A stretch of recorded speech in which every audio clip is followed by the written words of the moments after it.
Hello? Oh, I don't hear anything. You hear me though, maybe. And yet there's no green circle around your icon, so maybe you are muted. Might you be muted?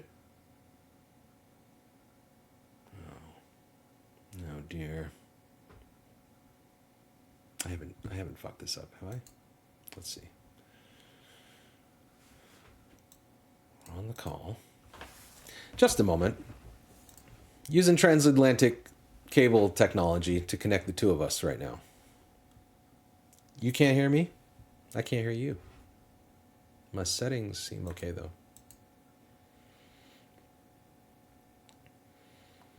Cool. Glad y'all are digging it.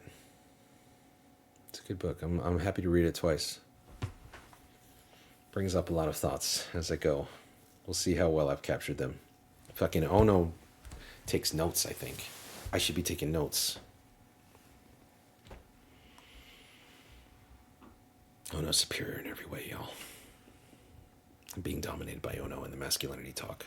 Before Ono gets here, I have to figure out a way to win. I have to figure out a way to win this discussion. Ono went away, came back.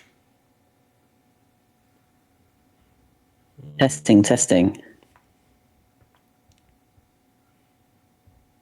Can you hear me? I see green Hey, stuff around your name, I can which hear. means your Discord knows you're talking.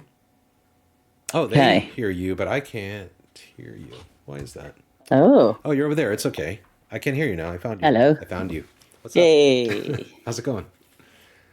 Yeah, good, good. Okay. Chat can hear me. I can hear you. Chat can hear you. Just confirming that. Nice. I think. I think we're good. How's it going? Yeah, all right, all right. I'm off work now until next Wednesday. Nice. Yeah, That's a nice stretch. yeah. Fucking hey. I'm going on a little holiday. Congrats. I'm gonna go on a holiday when this Kickstarter's over. When you've done your 40 days and 40 nights of streaming. 40 days in the desert. Yeah. I'm Yeah. tempted by the devil. Right up. So what'd you think of this section? Bell hooks. I mean, yeah, there's like it's obviously I've read it and then listening to you reread it, it's so dense, like there's so much in there. Yeah. Do you know how to pronounce pedagogy? Pedag- Yeah, just like that. okay. I hate that word. Pedagogy. What is, Yeah, oh, it's horrible. I want to Google it. What does it mean? I don't even feel like I have a strong grasp of its definition. So it's used in a couple of different ways. Hmm. So there's a specific usage of it which is used in education, Hmm. which is where pedagogy is the practice of educating younger people, and andragogy is the practice of teaching adults. Huh. Wow. But generally, the sort of most common use of it is like teaching, instructing. Hmm. That's the sort of meaning of it. Yeah. Huh. Well, that gets us somewhere because I one of the first things I wanted to talk about when I was thinking about the boyhood chapter with you and thinking about something that we didn't get to last week was the idea of grooming Mm, and and how misused that is in our mm, political discourse where mm-hmm. queer people are accused of grooming children Yeah, when actually yeah, the opposite is entirely what happens. Straight people yeah. are grooming the shit out of children all the time. Mm-hmm. Mm-hmm. Yeah, and the boyhood topic made me think that we might go there in all the ways. Mm. Yeah. Yeah. So last year I read Doppelganger Mm. by Naomi Klein, Shout out to Naomi Klein. and she it's I'd recommend everybody read it. It's incredible. But she talks about that like weird space that like the far right and conspiracy theorists and stuff who are now increasingly obviously in the mainstream, the weird space they occupy is the mirror world. Yeah. Because the things they say aren't true. Like you said, the whole thing about grooming, but there's a bit of truth in it Right. because children are being groomed, but they're not being groomed by gay people and trans people. Yeah. They're being groomed by a bigger sense, the kind of structures of patriarchy, but also in a very specific sense, people like Andrew Tate are literally grooming young people Right. into, or young men, young boys into these extremist perspectives. Yeah. Yeah, there's always a bit of like confession in the lie. Mm-hmm. Yeah. Yeah. And one of the points she makes is that the there's something within the sort of conspiracy mirror worlds, alternative truth, whatever the fuck you want to call it, way of thinking, which is there is a skepticism there towards institutions, which is a good thing, but it's pointing in the wrong direction. Yeah. Yeah. So they're pointing it at, made up stories about fucking Pizzagate and all of that Yeah. bullshit. Yeah. Or like 5G being in COVID vaccines. But if you, and skepticism of the healthcare system, the pharma industry, it like is good, but you need to point it at the right bits. Yeah. Yeah. So it's really interesting that like it's the sort of one of her central points is that just almost like laughing away what sort of conspiracy theorists, people who believe in that stuff, say isn't effective. Yeah. Because actually there's a something like they've got the spirit almost. Yeah. They're just not like pointing it at the right things. I don't know if you were here at the very start of the stream, weirdly, but we did start out talking about conspiracies theories in a totally different way. We decided JFK went to the moon. Oh yes. Oh, you were here for that. Okay. Yeah.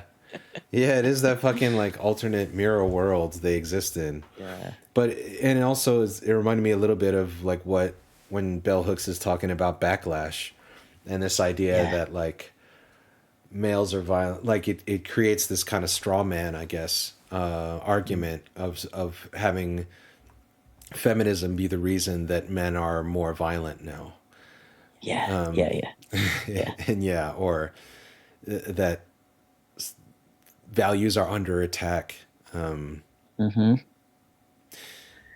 it's like, they are. Yeah, right. Yeah. And that's the thing. And I think that's what it is about conspiracy theories is they speak to an unnamed feeling or a sense. Yeah. Like they give a name to a thing for people. Yeah. Yeah. People feel they're getting lied to. They feel like they're getting screwed over. They feel like they've been sold a lie in terms of the sort of capitalist dream, but they can't see that that's within the institutions that it's within. Yeah. So the maybe easy answers or the answers that rely on fears around difference feel safer to latch onto as a reason for that. Yeah. And also, so like, sorry, go ahead. As I say, like the royals are all lizards, rather than actually there's a whole fucked up system of fucking aristocracy and hierarchy and power and what the fuck is that? Yeah, that was I read some David Icke just to see what the fuck it was about, and that's what he would do. He would find one identifiable true thing here.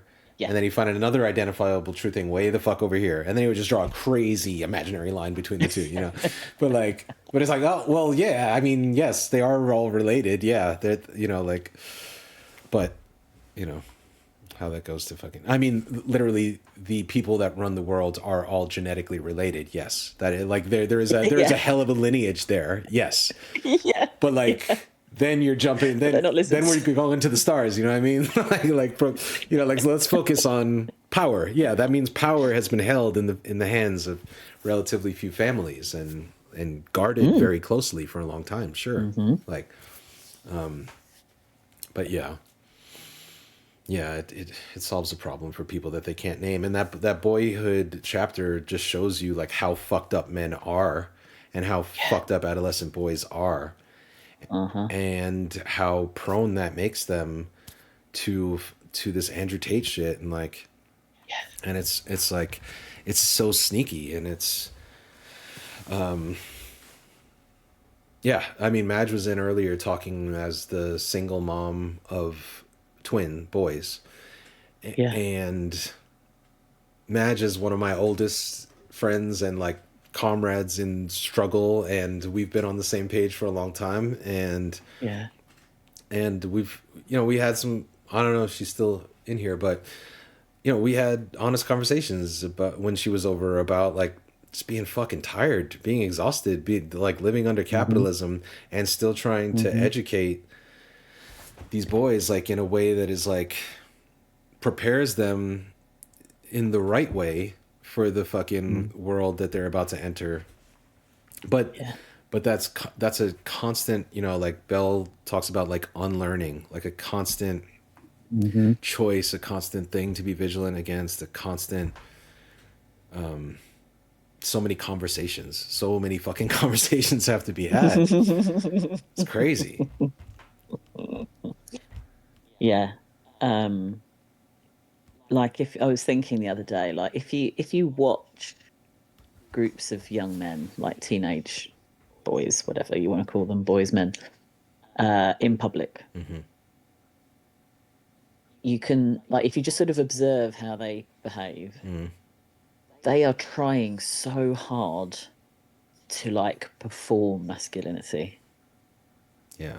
Like, you can see how how much effort and thought is going into everything they do, how they move their bodies, how they speak, the pitch of their voice, the words they say, what they wear, everything. Like, you can see them like sweating, trying to like desperately be the right kind of masculine. Yeah. And I think it's interesting because they haven't sort of settled into it yet, like adult men have, where it's you can't kind of see the joins on adult men. This was sort of like built it in to a comfy. Once the crown molding is up, it's hard to tell where the load bearing studs are. Yeah.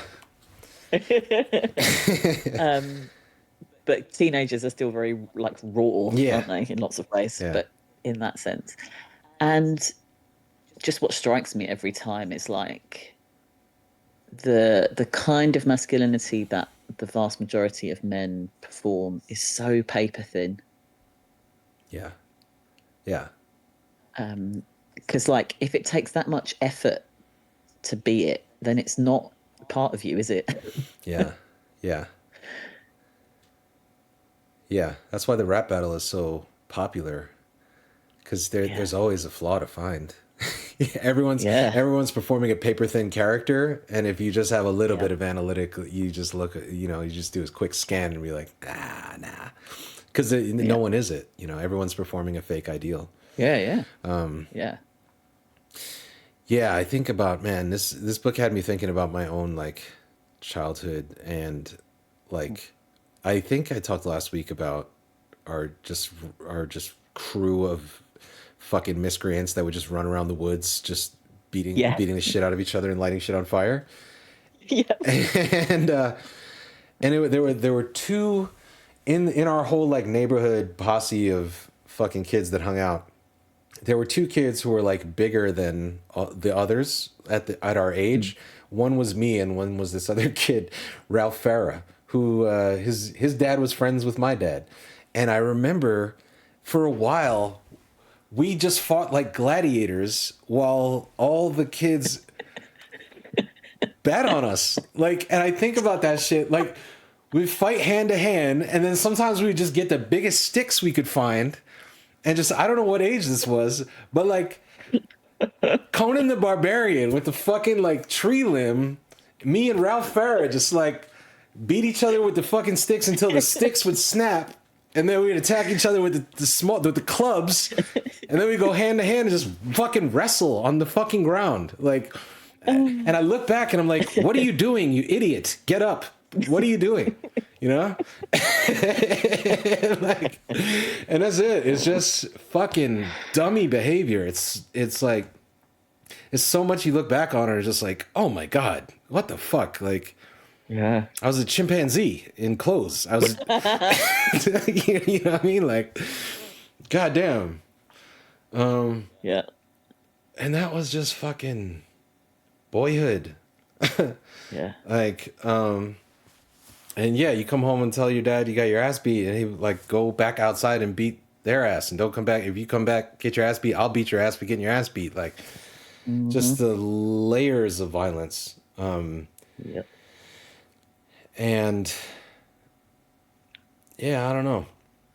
And even like I talk about how confusing Austin's boyhood is to me sometimes, because where my only frame of reference is my own, or just other adolescent kids who don't have a crazy, depressive, withdrawn, isolated, not speaking to anyone, full on, who don't have that experience from middle school on, who have a pretty chill relationship with their parents. I'm like, did you ever grow up? What? Did you ever grow up? like there's a part in the book there where she's like, we take for granted that like boys have to become these surly fucking miserable motherfuckers until they're 20, you know, like 13 to 25 in order to leave. And that's how you become an adult. That's how, you know, like you violently reject your household. And that was the case for me. Like, but yeah, I see other people having a good relationship with their parents at any age, or especially, but in the age of adolescence. And I'm like, are they going to be okay? Like, I don't know. Like that is my feeling. I'm just like, I'm like, I feel like there's a missing chapter, you know? Yeah. Yeah, it's so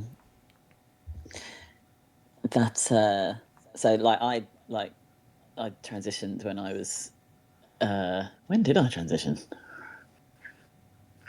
Early 30s, maybe late 20s. I can't remember. Sometime, maybe 10 years ago, maybe a bit more. Word. A period in time At some point.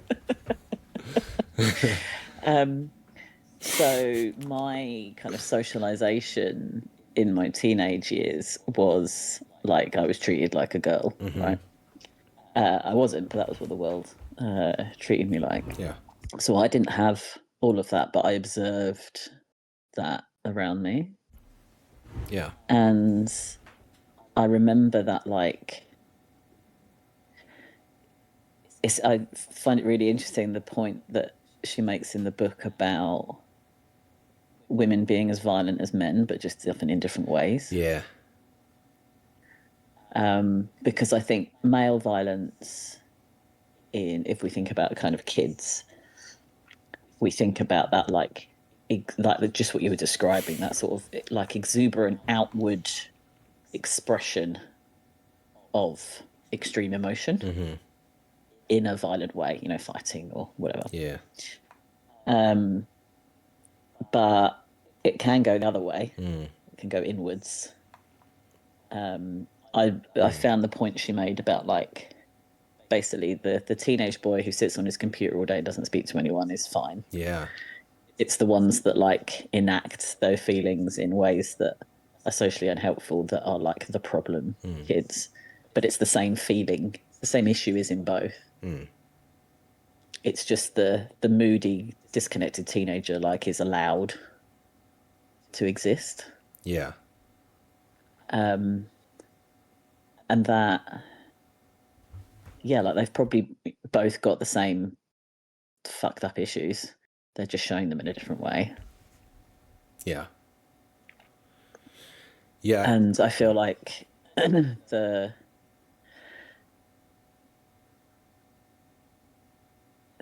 it's socially we haven't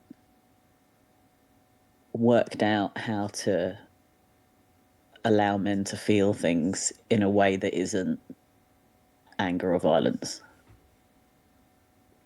For sure.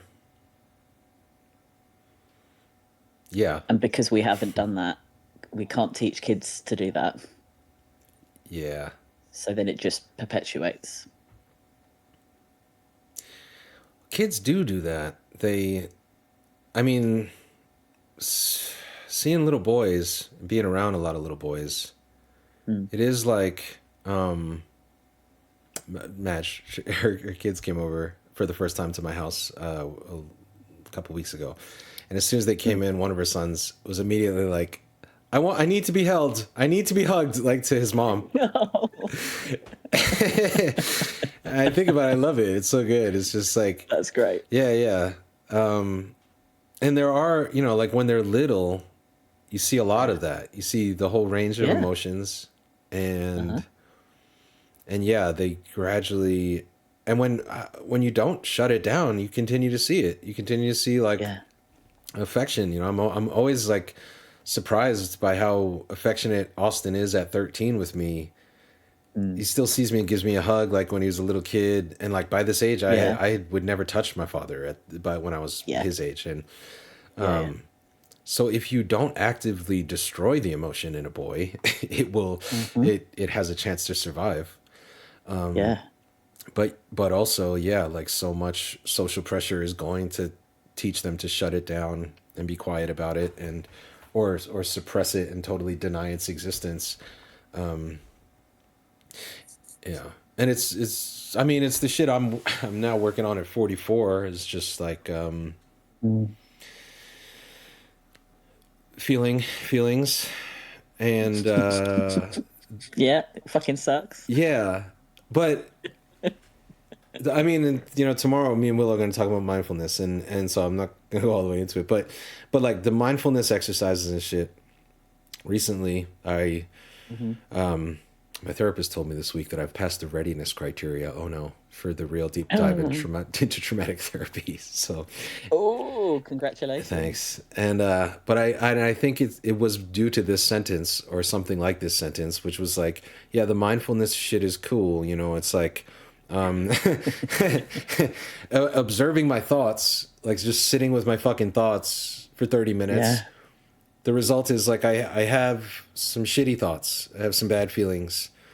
And then if I can manage to not judge that or react to that, to just let that happen without judgment, or view this as a third person experience, like someone like B is experiencing this now, like that given time it'll pass, and another emotion will happen, and then another emotion, and another thought, Yep.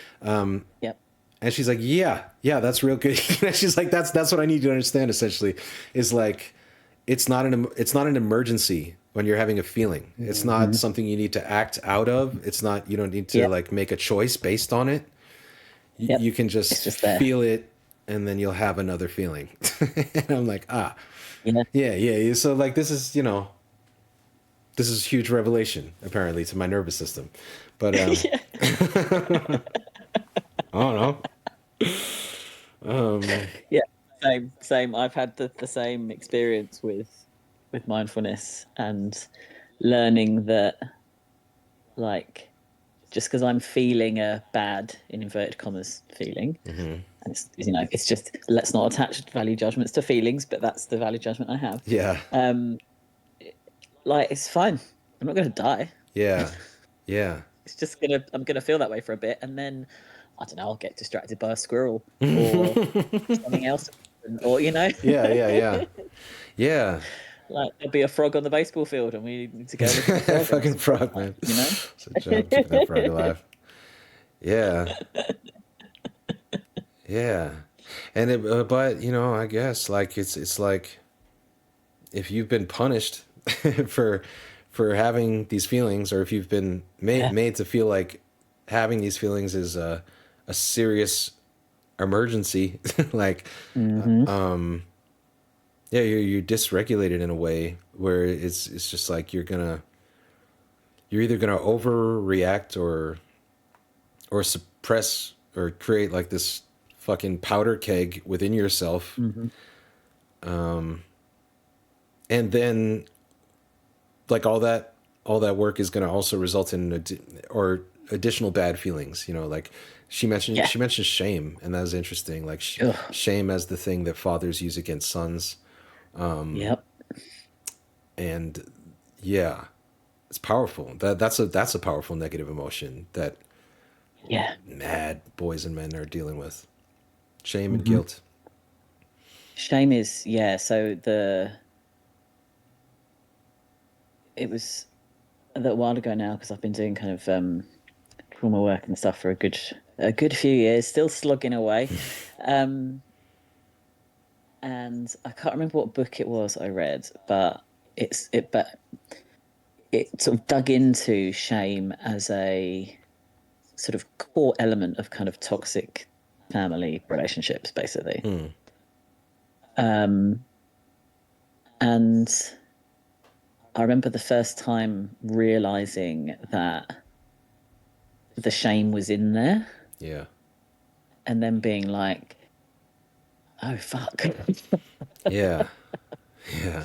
This deep well of shame. And I can't remember the exact quote, but it's along the lines of like, shame is a feeling that what it's telling you there's something wrong with you. It's not that you've done something wrong, which is embarrassment. Shame says there's something wrong with you as a person. And it's so damaging to carry that around. And it's such a horrible feeling, that deep shame that you get from trauma, that it feeds all sorts of mad behaviors Yeah. and unhelpful coping mechanisms Yeah. to attempt to handle it. Yeah. And Willow's right. It's so often used as like a motivator or a way to try and control behavior.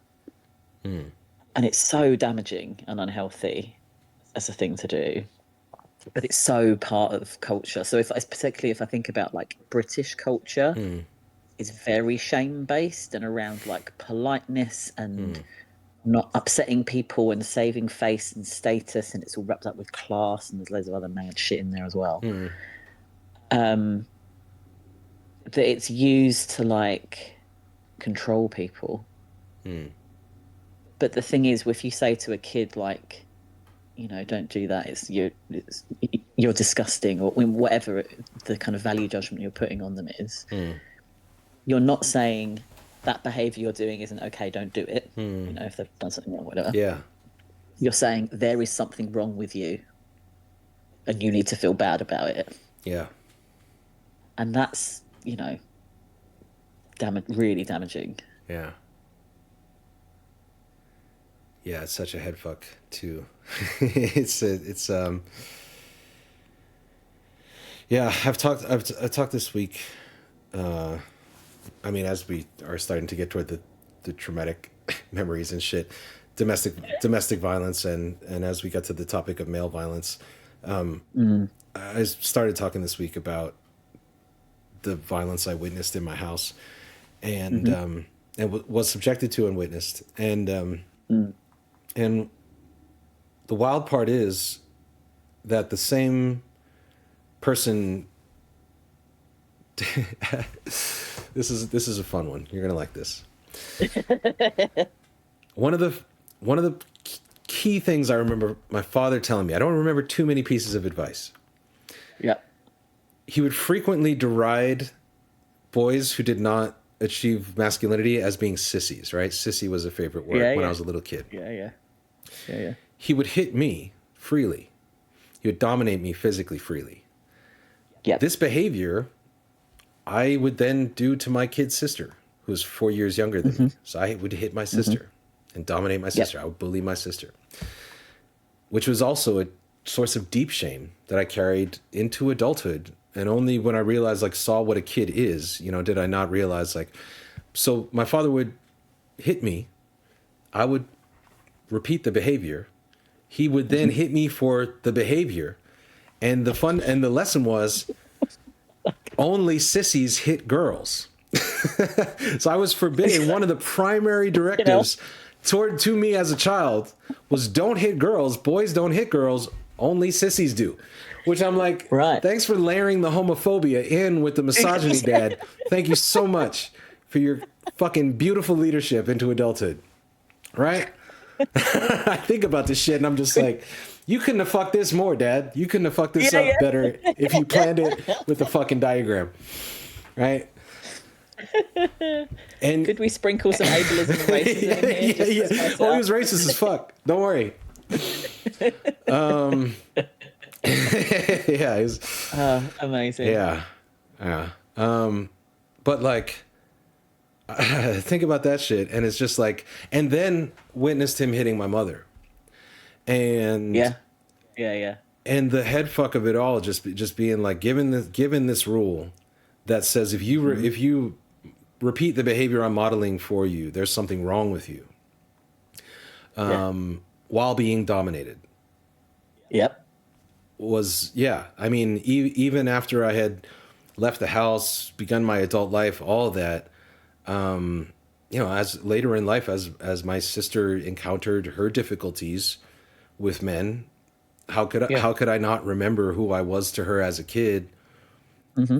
And like that, and did that in me created a fear forever of being an abuser and not realizing I was an abuser, or repeating Hmm. that behavior, or having seen that capacity within myself, or thinking I was that or am that on some Yeah. level. Yeah. It's like a finger trap, like the harder you pull to get out, the more bound you become. Yep. Like it felt like that for a really long time until I was able to like, or until I'm beginning to be able to like unpack the shit and look at it and Mm.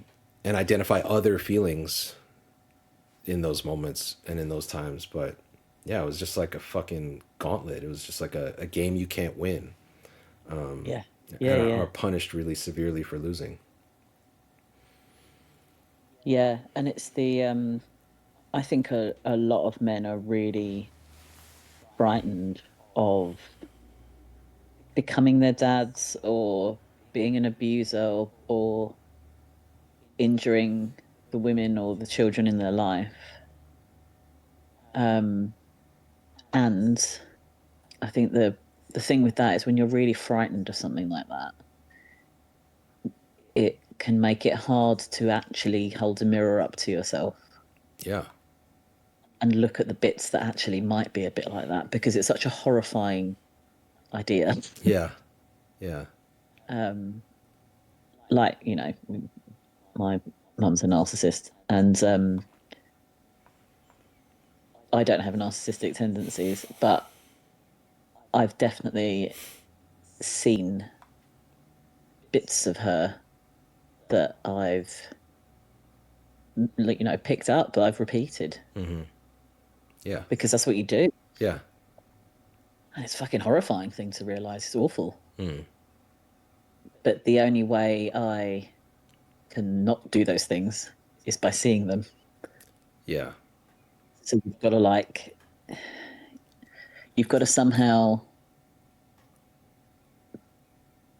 be able to hold the mirror up and really look at what's there. And that's hard. mm.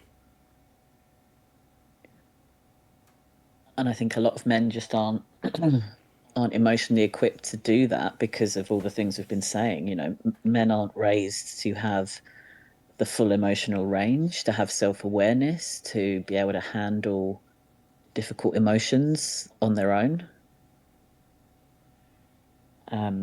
Like her point about when she talks about her partner, he felt I was responsible for his bad behavior. That's he's Yeah. projecting that onto her because he can't hold it himself. Right. Yeah. But we don't raise men to be able to have all of those feelings and feel them and know what to do when they're feeling them. Yeah, and the next step after that, which was when he had that same difficulty with multiple women, he came to the conclusion it's all women. It's all And women. like Yeah, yeah. that's the incel shit in a nutshell. It's just like, Yeah. Yeah. it's essentially the conspiracy theory that gets men out of feeling the feelings. It's just like if we can keep externalizing Mm. the blame. Yeah, yeah. Then I don't need to feel this. Yeah. Yeah, I make it someone else's fault. I want to read a chat message from Pezabith. My neurodivergence means I've always struggled with abstract concepts, still do. It also means I've always needed to be explicitly aware of social expectations, including gender norms. When I was a kid, I really struggled with the concept of masculinity. One of the ways that I learned to think of it was the reason why you're not supposed to tell older males they're wrong. Mm. I learned that because I was a proper little smartass and I delighted in challenging and correcting authority. I learned it was disrespectful Nice. to correct adult females, but I was often emasculating to correct adult males, Mm. which was somehow a worse offense and often accepted by others as more deserving of an angry emotional reaction. Observations like that are why I never understood men as less emotional than women, just more emotionally restricted and in many ways easier to set off. Absolutely. Yeah. Yeah, yeah, yeah. Absolutely. Yeah, yeah. Exactly. Like same levels of emotion. It's just about the social norms around what ones they're allowed to feel and how they express Yeah. them.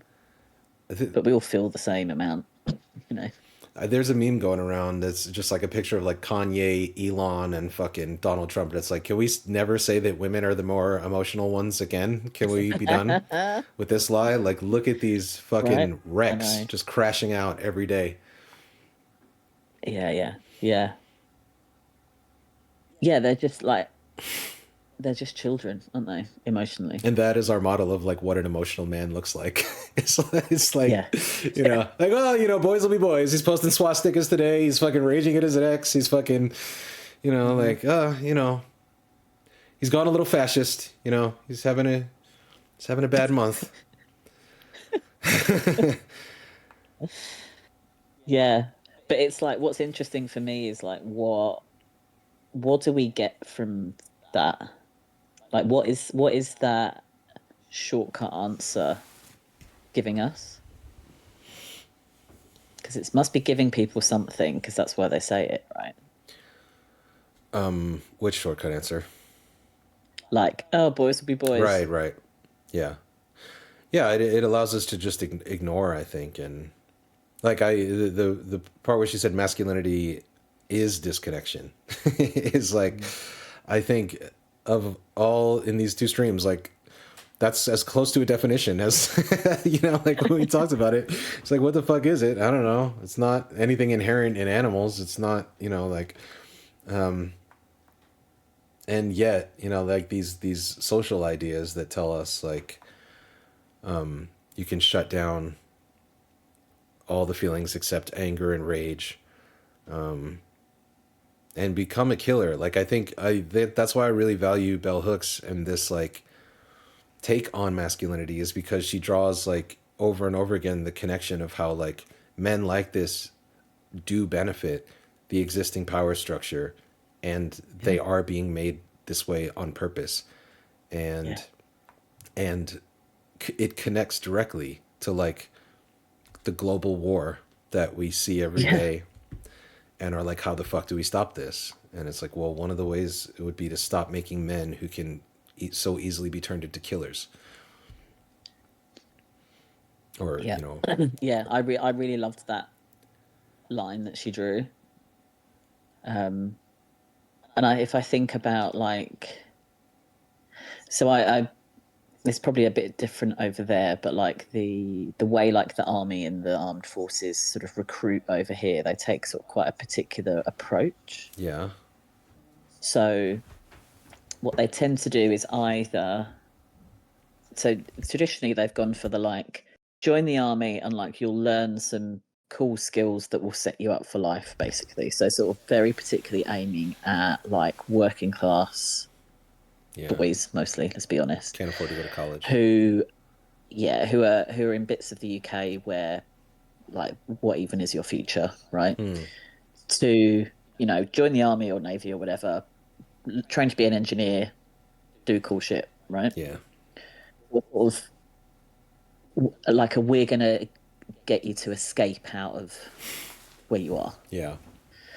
More recently, they've been pushing the sort of like camaraderie element of it. Hmm. So it's like the like join the army or whatever, join the armed forces, Mm. and you'll be part of a team, you'll be part of a group, you'll Mm. be like doing sports with all these people, and all the adverts are like a group of people who are all kind of really connected with one another and working really well together. Yeah. Have friends. And I think that's really interesting, kind of selling Yeah. point. Yeah, friends. Yeah. Yeah, good friends, basically, is what they're selling. Yeah. Because what that says to me is because they'll have, spent time and thought and money on Mm. these adverts, right, in terms of what's going to work. Yeah. What that says to me is that a lot of young men, particularly, obviously, you do get girls going into armed forces, but are lonely Yeah. and want to be part of something. Yeah. And that's why that's the sort of line they're going with. Mm. It makes sense. Yeah. Yeah. You hear about the male loneliness epidemic. Yeah. I've not done a lot of reading on it because I don't know what it is, but I mean, I think I know what it is. I think I could, like it's this shit. Yeah. It's what we're talking about. Yeah. Yeah. Yeah. And it's that like men who. So I think one of maybe the disruptions that has happened, and this is, entirely anecdotal, but just a sort of thought. I think that traditionally where men have had all of their emotional needs met in relationships, particularly marriage, like lifelong marriage, your wife is essentially a parent, Mm. Mm. does all the stuff for you. Mm. So you can't, you would go in a sort of traditional, like heterosexual relationship, you'd swap from like mum would like hand you over to wife. Right. Straight up. And that would be the person who looked after you until you died. Yeah. Basically. Yeah. And did everything for you and thought about everything and all of that. Yeah. And all you had to do was work. That's it. And then done. Yeah. Right? That's Yeah. the deal. Yep. With women's liberation, the shape it's taken in Western culture, marriages break down, women leave, women are staying single. There's women have kind of started working shit out for themselves and working out what they want.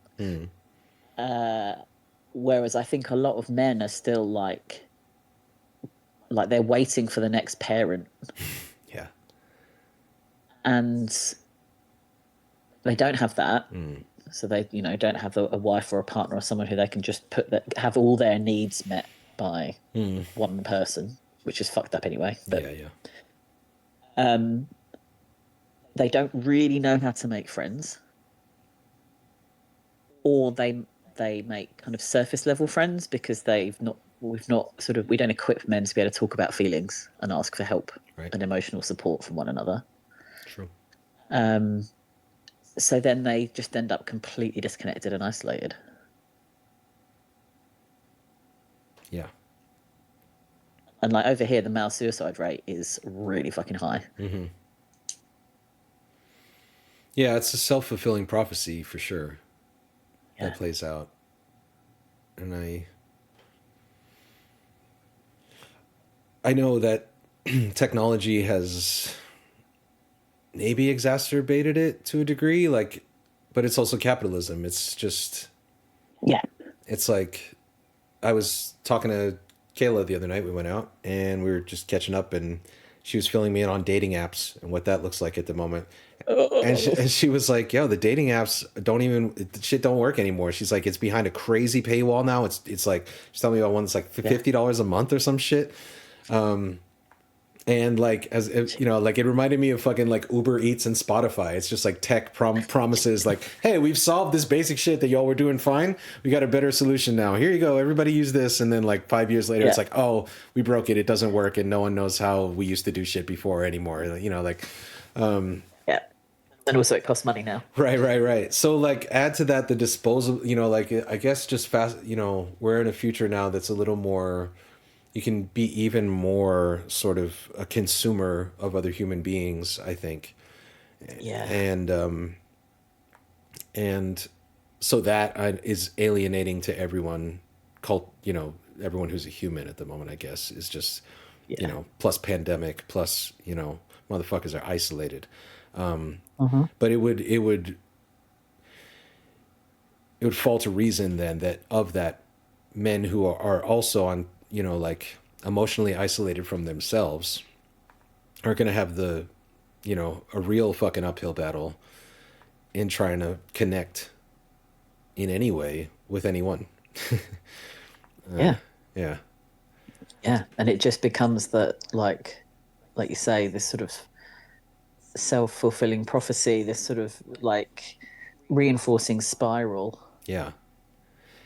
And the grift of capitalism is there to create people like Andrew Tate Yeah. who see that as a potential market and a potential thing Yeah. and a potential resource, and it works, and it's just like, and it's so insidious and so difficult to like name this is how it becomes full-time work, is like explaining to a teenage boy that like the basic shit you like, the video game you like to play with your friends, like via advertising and YouTube and bots and shit, is liable to lead you to some really bad shit, like some really bad ideas during a really formative time. And we see so many men around us ending up like way the fuck over there, and you're like, how the fuck did you get there, man? And it's like, oh, I was just reading about fucking supplements. Just fucking like, I was just trying to get more protein powder and gym workouts. Yeah. And yet, like you've been commodified so effectively. Capitalism knows exactly who you are. You're the lonely single guy. And we know we got like some people who are looking for lonely single guys to sign up to their fucking email newsletter. Yep. And podcasts. We'll get you on that pipeline. Yeah. Yeah. Scary shit. Yeah. There's a TV program over here. I don't know if you've heard of it. It's been very popular the last few weeks, called Adolescence. I started watching the first episode. I need to go back to it. Okay. Yeah. I've not watched it. I fear it might be too triggering for me. Yeah. I think it might cause me to sort of curl up in a ball and not come out. Yeah. But what it's done is start a mainstream conversation about, which is the intention of the person who wrote it, start a mainstream conversation about that, like about how easy it is for young men particularly to go down these rabbit holes. And it's not even that they're like looking for it. Yeah, no.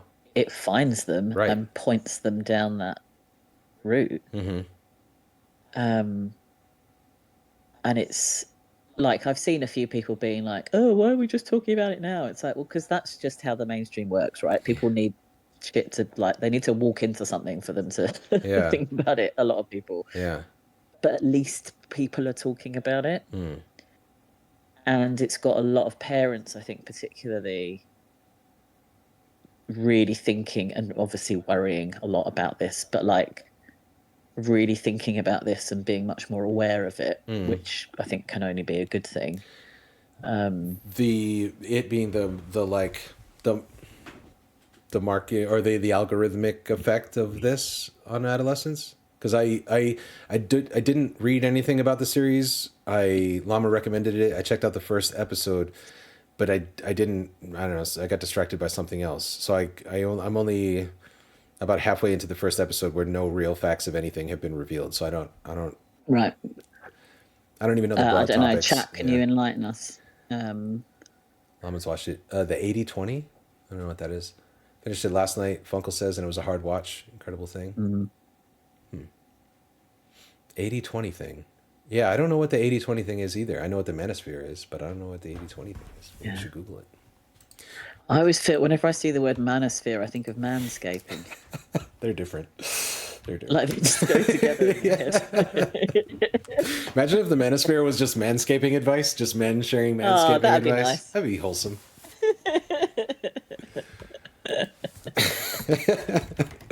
Step into the manosphere for all your manscaping needs. The Pareto principle. Wait, maybe I'm looking at some weird shit now. Oh, Careful, you're going to end up in some. yeah. Where am I? What? The yeah, the concept that 80% of women are attracted to 20% of men. Okay. So it's like a bastardization of the Pareto principle, Oh yeah, that's what I found. right? Oh, oh God. Oh, Yeah, it's like this whole fucking you broke thing Oh of no, like, everybody. I hope you're happy. It's a big incel thing. Oh, okay. oh, the incel stuff makes me so. Yeah, I haven't gone far down that rabbit hole. Yeah, Oh, I see. So the kid gets caught up in awful. some incel shit. Yeah, Man. it's you know what? One of my, you know what? Like there are little red flags you have for people. Yeah. For me, it's when a man says females to talk about women. Females. Yeah. Yeah. Yep. Yep. Instantly, my back is up. I'm like, "Ugh." Yeah. Yeah. That's real. That was a big rap thing too. I would always hear that in rap. Like six Just videos, instant. 6 videos before the algorithm shows misogynistic content. That doesn't surprise me. Yeah, yeah. Yeah. Because it makes sense. Because the algorithm, its whole function is to tap into your lizard brain and extreme emotions to make you to increase your dwell time, right? So the Yeah. time you're looking at the app. So it makes sense that the world we live in is fucking misogynistic and racist and everything else. Of course, that is going to be replicated in the content that's out there. So then it makes sense that that's where the algorithm points you. Yeah. Because Yeah. that's what's going to get those ping, ping, ping, ping Yeah. things in your brain. Yeah, and the next chapter in the book that we didn't get to is about male sexual the sexual lives of males, and I think that, especially in terms of the lizard brain, especially in terms of adolescence, that yeah, I mean adolescence is where it's boyhood is where boys are briefly allowed to have the emotion, and also the emotion is punished. Adolescence Yeah. is where they arrive next, which is like the sex drive turning on, and and again, the path to fucking acceptable masculinity is really narrow, Yeah. and just pretty much involves domination, and Yeah. and yeah, I think about this in terms of racism and masculinity, and Bell Hooks pointed to it in terms of masculinity, that for people who have no access to the other ways to win, if you can't win Yeah. at being a man by being rich, if you can't win at being a man by being successful, you can still be violent. Like Yeah. that can be your access. You've always got that. Yeah. And I think sexually there's a similar thing where it's like, well, as long as you can do this, as long as you can dominate and win the competition for sexual partners, you Yeah. are a man. And, Yeah. and that when these adolescent boys try to do that and fail, it's a huge source of shame and all that shit, and emotion that has to go somewhere. It like when I think about the degree to which my fucking testosterone was running the show, and I like we didn't talk about this last week either, that as I tried to figure out masculinity and try to figure out how to talk to a young boy about it, at a certain point, I just started talking about testosterone. And I found that way easier. And it was just like, we don't, you know what I mean? And like, and I feel like increasingly it's helpful to me, even as I discuss like the behavior of adults, where it's like, if we're talking about an emotionally abusive partner who's a woman who's entering menopause, there is a hormonal thing that's happening there, and maybe like I can't necessarily quantify what masculinity is, but I'm a little more familiar with how testosterone manifests like in the body and the brain and the actions And I'm just thinking about how much like hormonally is fucking changing and going crazy in adolescence, and how Yeah. powerful those feelings are. Yeah. And yeah, when there's no healthy expression for it, when there's no explanation for why you can't make it happen, and yet you've been told you are being judged by your ability to make this happen or not, to find a Yeah. partner, to, you know, it's a huge part of the fear of adolescence is like, is anybody going to like me? Is anybody attracted to me? Uh-huh. You know, but that can't be expressed as fear, or longing, No. or intimacy, you know, or intimacy can't be what you're after, you know. Mm-hmm. And so it becomes this really like capture thing. And I think about Mm. the like, I think about negging and the like, Mm. I think, I don't know, some fucking TV shows like the pickup artist he used to call himself. Whatever, Yeah, yeah, yeah. man, fucking surprised Cutter hasn't tried to show us an episode of that. Just kidding. But you know what I mean? They would basically train men how to be pieces of shit to women in order to Mm-hmm. fucking like acquire them like a fucking prize at a fucking carnival. And it's just like, oh yeah, you press this button, that like here's the cheat code, you know. And it's just like, and the cheat code is being a piece of shit Yeah, until yeah. you find someone who is vulnerable enough to allow you to treat them that way. Like that's the cheat code. Yeah. How's, you know, how fucked? Yeah. And it's Cutter. My bad. yeah, the pickup artist stuff was like the beginning of where this incel stuff came from. Yeah. Um Or I don't. yeah, I gotta. I it's don't know. I'm frightening gonna watch shit. it. Cutter caught me. Lama said there's so much value placed on being desirable to other people at that time that the desperation can build up really fucking quickly and Yeah. unhealthily. Yeah. Yeah. Yeah, yeah. Yeah. And like, you know, if we think about it in terms of the context of what we were saying earlier about boys aren't equipped to feel difficult feelings, Yeah. like desperation and, you know, yearning and all of that, the stuff that's all very normal and natural and just part of A, being a teenager, but B, being a human. Yeah. Like, they don't know how to deal with that. So they've got to funnel it into something else. Yeah. And yet, that's not a great scenario either. Even the scenario of boy finds girl, like Yeah. in adolescence, is often just a fucking mess, an absolute fucking mess. Like, Yeah. you know what I mean? Like, I feel like my adolescent relationships were. I feel lucky that we didn't damage each other for life. You know what I mean? Like, because no one had taught me anything, and I didn't. You know what I mean? And like, and also like, you know, if you do manage to find a partner who is also an adolescent, yeah, it is the only place where your true self like can be shown, Yeah. which is also fucked and Yeah. the bad burden to place on one individual connection with another person, you know. Mm-hmm. Mm-hmm. So, and that's not sustainable or healthy, and yet you're told that's the win, you know, if you can do Yeah. that. My parents met at 15 and got married and Yeah. Yeah. never, you know, they got married at 21. I mean, they didn't marry at 15, but like they married when, I Mm-hmm. don't know, my mom was 15, he was older, but as soon as they were of age, they married. Yeah. That's a fucking 15-year-old relationship that, Yeah. that never essentially changed. I think about that a lot when I think about who Yeah. they were as people. Yeah.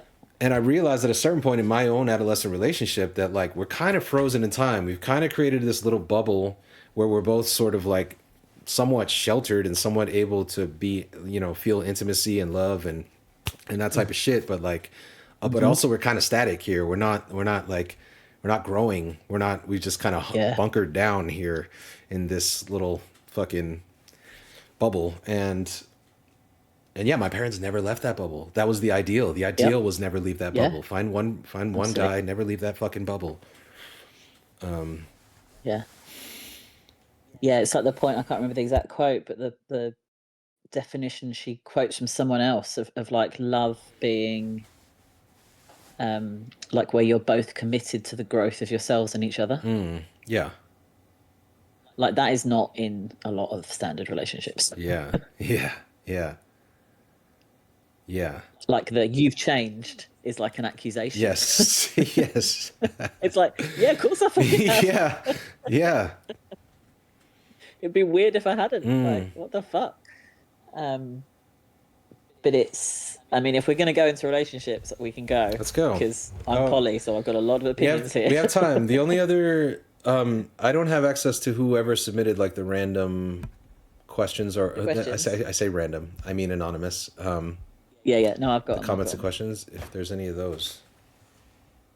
Yeah, well, let's do relationships and But then do questions. we can go everywhere. So do I have? We still have an hour and half before Cutter. Is that correct? Yeah. Okay. Yeah. Still adjusting the time. Beautiful. We can do it all. Let's do it. So one of the things, well, okay, so if you're going to be in a healthy polyamorous life, right? You need to work on your own shit. Yeah, I can imagine. Now there's lots of people who don't do that. I've dated some of them. Oh my lord. A lot of the men that were essentially like man children. And one of them, one of them, when I broke up with him, I told him that he didn't need a partner; he needed a sex vending machine. Hey, mic drop. Oh no, out. Because that was true. That was what he wanted. Yeah. But yeah, if you're going to do it like ethically, right, rather than in the fucked up way, is you've got to work on your own shit, and you've got to work out, like, you've got to unlearn all the mad shit that patriarchy and capitalism teaches you about relationships, and compulsory heterosexuality and all of that stuff. Yeah. Like, so one of the big focuses in poly stuff is for people who are early on, especially, is all around jealousy, because that's what people focus on when they first sort of think about being non-monogamous or poly or whatever. They're like, oh, but what if I feel jealous of my partner seeing someone else or whatever? And the way that the sort of good poly advice people frame it is, yeah, you might. It's not going to kill you though, is it? Right. And like, what's it telling you? What's interesting about it? Is it telling you that actually you're worried that you're not good enough and that your partner's going to leave you for someone else? Because then it's not really about the jealousy, it's about that. Or is it that actually you maybe don't trust your partner enough because of some stuff they've done before? So then it's actually about that. It's not about jealousy. Yeah. And it's sort of, if you're going to do it the good way, it kind of forces you to unpick all that stuff and confront it and feel those bad feelings and work them out and have lots of conversations with everyone involved. Yeah. Yeah. You get to be quite a good communicator. I'm sure.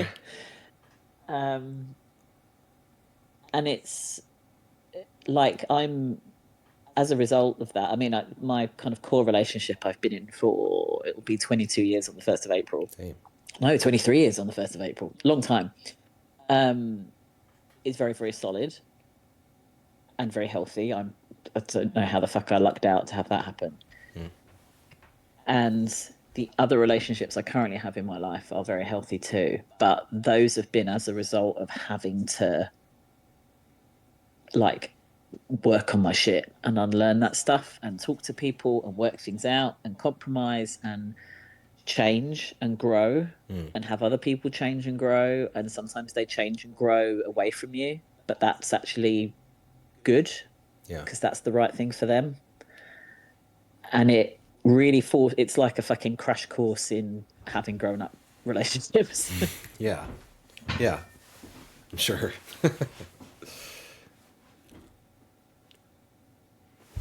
But it, like, what I see in sort of the healthier poly relationships, people who've been poly for a long time usually, is they've had to unpick all of this stuff. And the men as well have really had to work to like feel their feelings, communicate them, not like jump into anger when something doesn't feel right. A big thing is around like, what is your relationship with your partner? Like, what do you need from them? And as a man, to what extent do you like expect your female partners to like do all of the emotional labor? So, as an example, who remembers it's Aunt Sarah's birthday, right? Is it you or is it your female partner? Right. Yeah. Who spots that you've run out of X in the cupboard Yeah. Yeah. and does something about it? Is it you or is it your female partner? Yeah. And so on. Yeah. And it can, you know, I'm not saying that it means that everyone who's in a poly setup is in a wonderful, healthy, magical relationship all the time, because that's not realistic, right? But it's about how do you navigate that shit, and when the difficult stuff comes up, how do you talk about it in a way that's about the both of you against the problem rather than you against each other? Yeah. Which are all skills I wish everybody else had. Yeah. But when I look at the monogamous relationships around me or overhear people talking about their partners, and I'm just like, do you even like this person? Sound terrible. Like, why are you with them? All Yeah. you do is complain about how awful they are. Yeah. Like, why? Yeah. Yeah. Yeah. It's, yeah, absolutely wild. Yeah, it takes apart the idea. The part of the bell hooks, another part of the bell hooks thing I really dug was where she talks about how we're socialized to see, or men are socialized to see themselves either as in a one up or one down position. Yeah. Like, Yeah. if I'm not above you, or if I'm not above my competitors, then I must be underneath them. There's no world in which I'm equal. I'm on the same footing Yeah. with them. And I think, Yeah. that's a big part of the jealousy thing, or the scarcity mindset thing that you were talking about last week, of just like, well, I found a person. I found someone who likes me and is attracted to me, and I gotta fucking hang on to that. I gotta protect that. Yeah. Like, Yeah. and because there couldn't be another, you know, like, so it's a little bit of, I think, both of those things, and yeah, the fact that you're kind of ushered into this kind of heteronormative monogamous thing, and if you can make that work for you, especially as a cishet male, you find yourself in this institution that is historically set up to disempower your partner. And I remember like entering into marriage, like knowing what I know about feminism, and like seeking to not, like desperately seeking to not reproduce my parents' fucked up for dynamic, you know, but having to like be analytical in ways that no one was asking me to be. Like, there's a great book called Wife Work that I read around the time I got married, that just really broke down like the amount of unpaid domestic labor women are expected to do, and the psychological kind of like underpinnings of it. And when I talk about feminism and about personal being political, that was one of the big lessons for me, was like, your feminism when you say like you want global equality, your feminism when you say women should be paid the same for doing the same job. Yes, those are good beliefs and ideals you have, but like, who loads the dishwasher? Who, like, you know, like, are you the guy who pretends to be bad at loading the dishwasher so that your wife says, just leave it the fuck alone, I'll do it? Are you, you know, or are you the guy that gets praised when you load the dishwasher, even though you fucking live here and you dirty the dishes? Like, that could be political, that everyday shit could around the house shit could be political, and that, so like even that was a little bit of like, hey, let's look at this thing before we like move in and settle down in it, like and polyamory is the total like expression of that, where it's like we could take all this apart, we could not live in the same house, we could not have this ring, we could not do the legal contract, we could not and then what would this be without that, like, and that goes to the what do you need from your partner question, I guess, like. Yeah, absolutely. And it's I guess it's funny hearing you describe polyamory as that.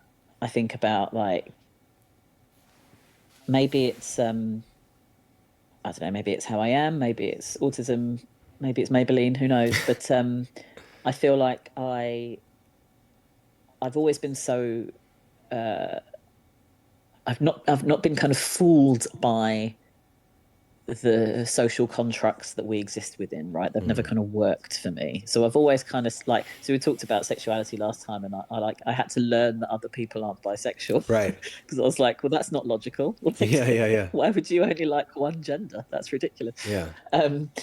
But similarly with gender, it's like, well, why can't girls do that thing and boys do that thing? That's all completely made up, which it is, but that's not a very popular thing for you to say when you're a child. Yeah.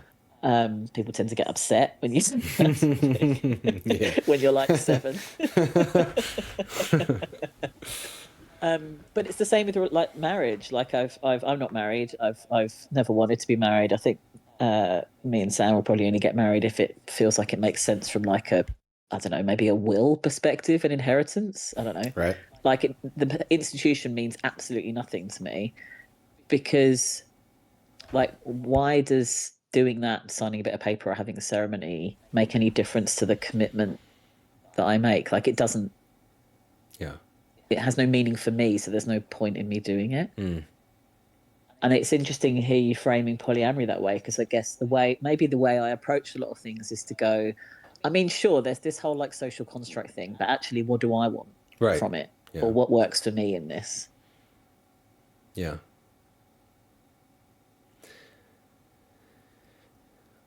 And I've always kind of felt like an alien, and maybe this is just more evidence that I actually am. Yeah. I mean, you're not an alien. I mean, you might be an alien. I might be. I don't know. Do you ever catch your eyes going a little like slitty and reptilian in the mirror when you blink? You ever do like a double blink in a mirror? Yes, I do. Skin looks a bit grey sometimes. Shit. Yeah, it's funny. I remember being in my early 20s and thinking about, even when I dropped out of school or something, it was like, I remember consciously making a choice to enter into a life that wasn't that different from my father and grandfather. And yet making that choice and being like, I want to experience what they experienced, but I'm not going to be like them. I was like, I don't have a better idea. I don't, and this scare, like I'm like crossing this threshold into like a thing that is traditional and bad that I am afraid of. Yeah. But fuck it. I don't know. Like I just, I'm going to try it my way. Yeah. Which was like more, I think, conscious than still many young people, but not fully, where you were at, clearly. But and yet my peers were like totally unquestioning. We're totally just like, oh yes, this is what you do. This is like, or I had kind of like U-turned out of someone who was trying to marry me, and I was like, there were too many red flags, but there were no like reasons on paper. It made sense on paper. Yeah. But I was just like, nah, not you. I can't fuck with you. Like, it was bad. It was bad. But and yeah, when I met Desiree, like there was such mutual respect present. I had not found someone who I could like. I always described it as like I would trust her in a gunfight. to be Yeah. have my back like shooting that way while I Yeah. shoot this way. It was just Yeah. Yeah. Yeah. and yeah, we just like made a choice, like let's do this shit. It's funny. Yeah. I talk to other monogamous friends who have kids. We don't have kids. Like we also then made the conscious choice to not have kids, and like that, Yeah. even that was like very a la carte, like of just like, yeah, we're doing the marriage. We bought a house together before we were married. We got married, and I've never had kids, and like for a long time that was something we had to continually explain of like, you say that, but any day we're like, nah, we're dead ass serious, we're not having Yeah. any Yeah. kids, like We mean it. yeah. But like, yeah, I talk to friends who have kids and are in monogamous relationships and are in really troubled relationships, Yeah. and say shit like, we made a choice to not have a choice. And it's like, whoa, you know, that's it's heavy. That's Yeah. and at a certain point, that's scary a little bit. Like Hmm. you gotta both have choices. You gotta both be individuals, sovereign citizens, not sovereign Yeah. citizens, but I mean, yeah, like Yeah. when Yeah. you say like you've changed as an accusatory thing, it's like to me the trick of our partnership is that like if I ever felt like I couldn't change because of it, like it would be Yeah. real bad. And if I Yeah. ever felt like we had stopped changing as individuals within it, that would be bad. That would be a Yeah. sign that like, because you have the example of these unhappy monogamous Yeah. fucking older people who we all know and are in all of our lives, like, Yeah. and you don't want to be them, you don't want to become them. So it's like, yeah, the Yeah. And I look institutions, at yeah. like, those relationships where people are clearly unhappy and they've got kids and they're doing the like, we're staying together for the kids thing. And it's like, my guy, what you're doing is role modeling an unhealthy relationship for your kids. Exactly, Like, yeah. and I get that it's not as simple as that in terms of like money and, but that's, if that's your reasoning, then Yeah. you're not, that's not great because I think Pip talks about this actually. I think he said it on one of his podcasts.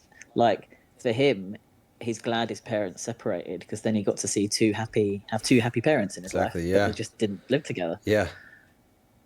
Great, much better than a lot of people's experience, which is their mum and dad fucking hate each other but wouldn't say Yeah. it. Yeah, So yeah. you just live in a house where two people dislike each other, which is really awful. Yeah.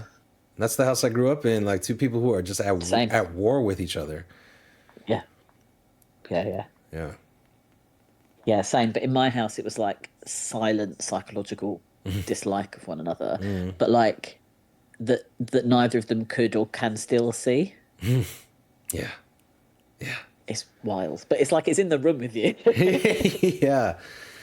Yeah. You're like, this elephant right here. Are we not? Do we not talk about this? It Oh is. no. Okay, we don't. Yeah. It is so much like the most powerful thing constraining a lot of people. Yeah. Like when I think about how many unhappy adult women I know, Yeah. so many, yeah, and so many women who view themselves as trapped in a bad marriage or and are, like are objectively like I don't have a good path of exit for everybody that I know who's No. No. in a fucking bad. I'm like, you're legitimately financially fucked up. Like Yeah. you're like, these are real big obstacles. This is huge work you would have to do to get yourself out of this Yeah. situation. Yeah. And that shows how effective a means of control marriage can be.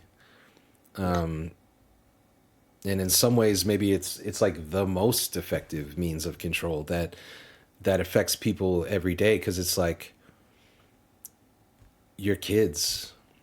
your kid, like once you got some kids, like your individual will of yourself is for real externalized into these small humans who you have to keep alive and and all that. So like, yeah, I mean, that'll keep you in some bad shit. Yeah. or your belief that you are unlovable, or that you just couldn't Yeah. survive outside of this unit. That's a really big one for a lot of people. Yeah. They'd rather be desperately unhappy in a relationship than be on their own. Yeah. And it's like, again, it comes back to the like, how are we don't equip people to handle these emotions, whatever gender they are. Obviously, he was kind of talking about masculinity, but Yeah. like loneliness or Yeah, being on man. your own or someone rejecting you, like it hurts, but it's not. It doesn't have to kill you. Yeah. But so many people are so frightened of it. Yeah, I guess patriarchy really teaches women also that like that to not find a man is like death, you know. And like Yeah, I've been on phone yeah, calls with somebody who was recently divorced from a guy who her whole family told her was a piece of shit their entire marriage, and like gets to the end and goes like, "Oh, you know, like,"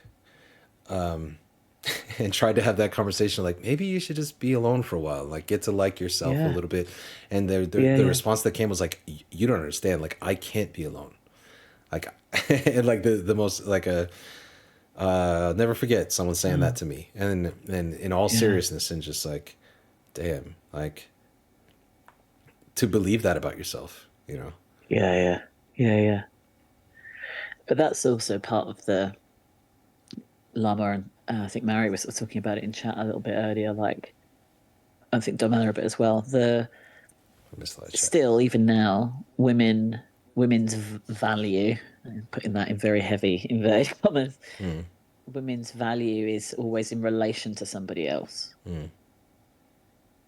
So, like, for a lot of people, but women particularly, like, they're if you're a whole if all of society has told you that your life needs to be a certain way, and then that doesn't work out, or it works out for a bit and then doesn't, divorce or whatever happens, that feeling of being a failure is really massive for some people, Yeah, and is so terrifying that they'll just stay in the awful situation yeah, rather than leave it. Um, yeah, so like Willow's saying, as a therapist, I see this so often, the pain of externalizing all self-worth into social status or relationships or perceptions and other people's opinions about how life should be.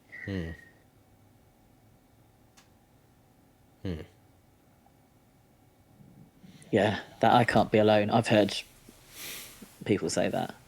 And as someone who is an intense introvert and could like live in a cave yeah, 11 and a half months out of 12, it yeah, doesn't resonate with me. yeah,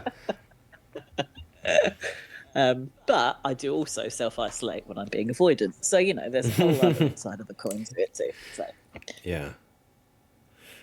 I'm reading some chat that I missed. I blame the church. Works for me, Lama. I yeah, mean, yeah, the church. Like you talk about patriarchy, yeah. like we talked about the church a little bit last week, but yeah, Mm.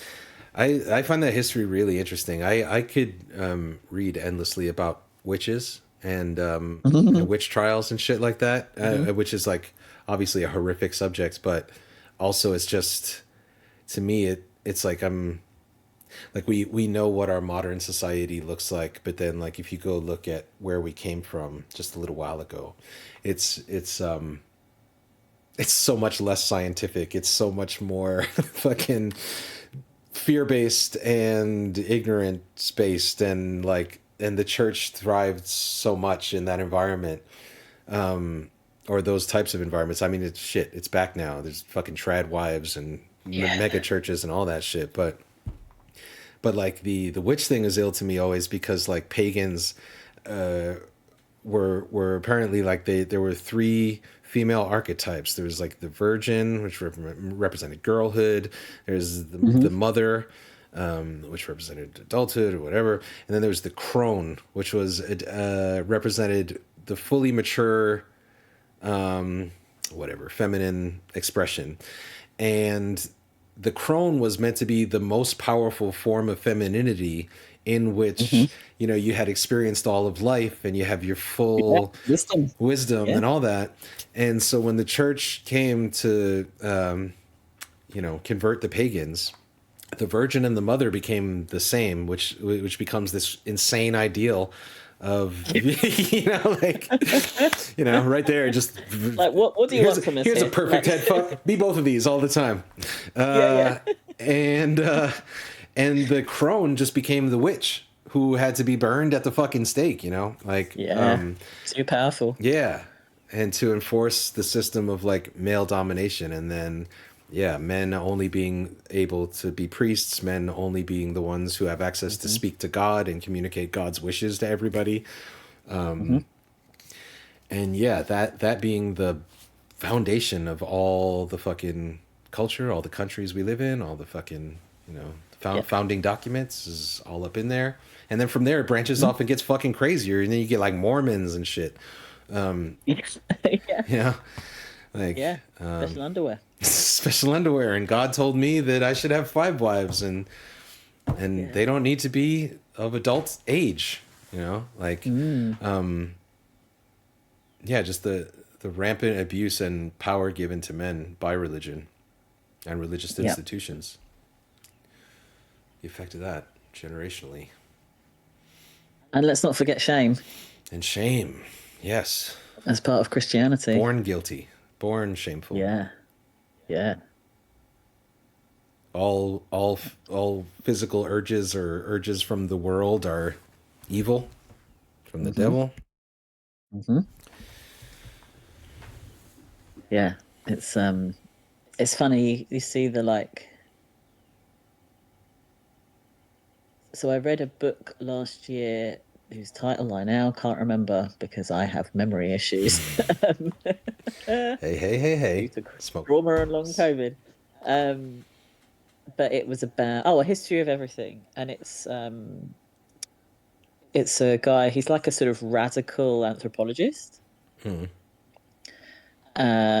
Two guys actually, and basically what they were looking at was the historical evidence for the different ways in which humans have lived in societies that is different to now. Because a lot of our narrative, particularly in the West, is like, oh, it's always been like this. It's always been violence. It's always been, red in tooth and claw, and violence is built into the system and all that. Yeah. And they were like, well, like, what is the kind of historical record on this? If we go back, like pre-writing, what did communities look like? Hmm. And what they found was that over the period of sort of humanities, sort of from kind of nomadic cultures, just as like agriculture was starting to happen. So that was the first really big shift because it meant we stayed in one place because we were growing stuff Yeah. rather than wandering around. So from like then onwards, what were the cities, towns, communities, etc. like? Hmm.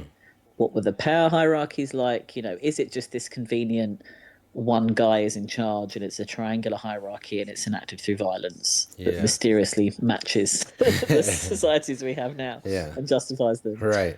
Or were there other ways of living? Guess what? There were other ways of living. What? We've organized ourselves socially in loads and loads of different ways Hmm. throughout human history. Um, and it's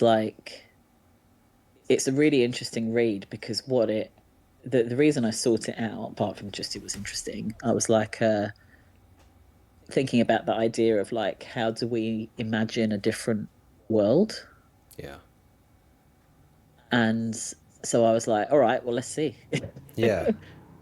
And there were communities, and there still are in a lot of indigenous communities of what we would call kind of mutual aid and care. And there's evidence that people with disabilities or who might have been injured and therefore disabled by that had long lives because the rest of the community must have looked after them and fed them, and that kind of thing. Hmm. We see evidence of all different kinds of people being important because of the way they were buried in terms of like the Yeah.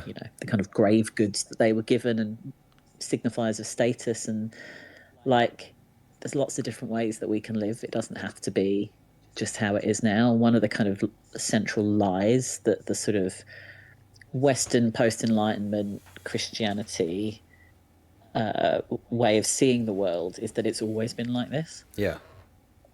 but it hasn't. Yeah. The there's a Netflix documentary a while ago. I won't remember the name.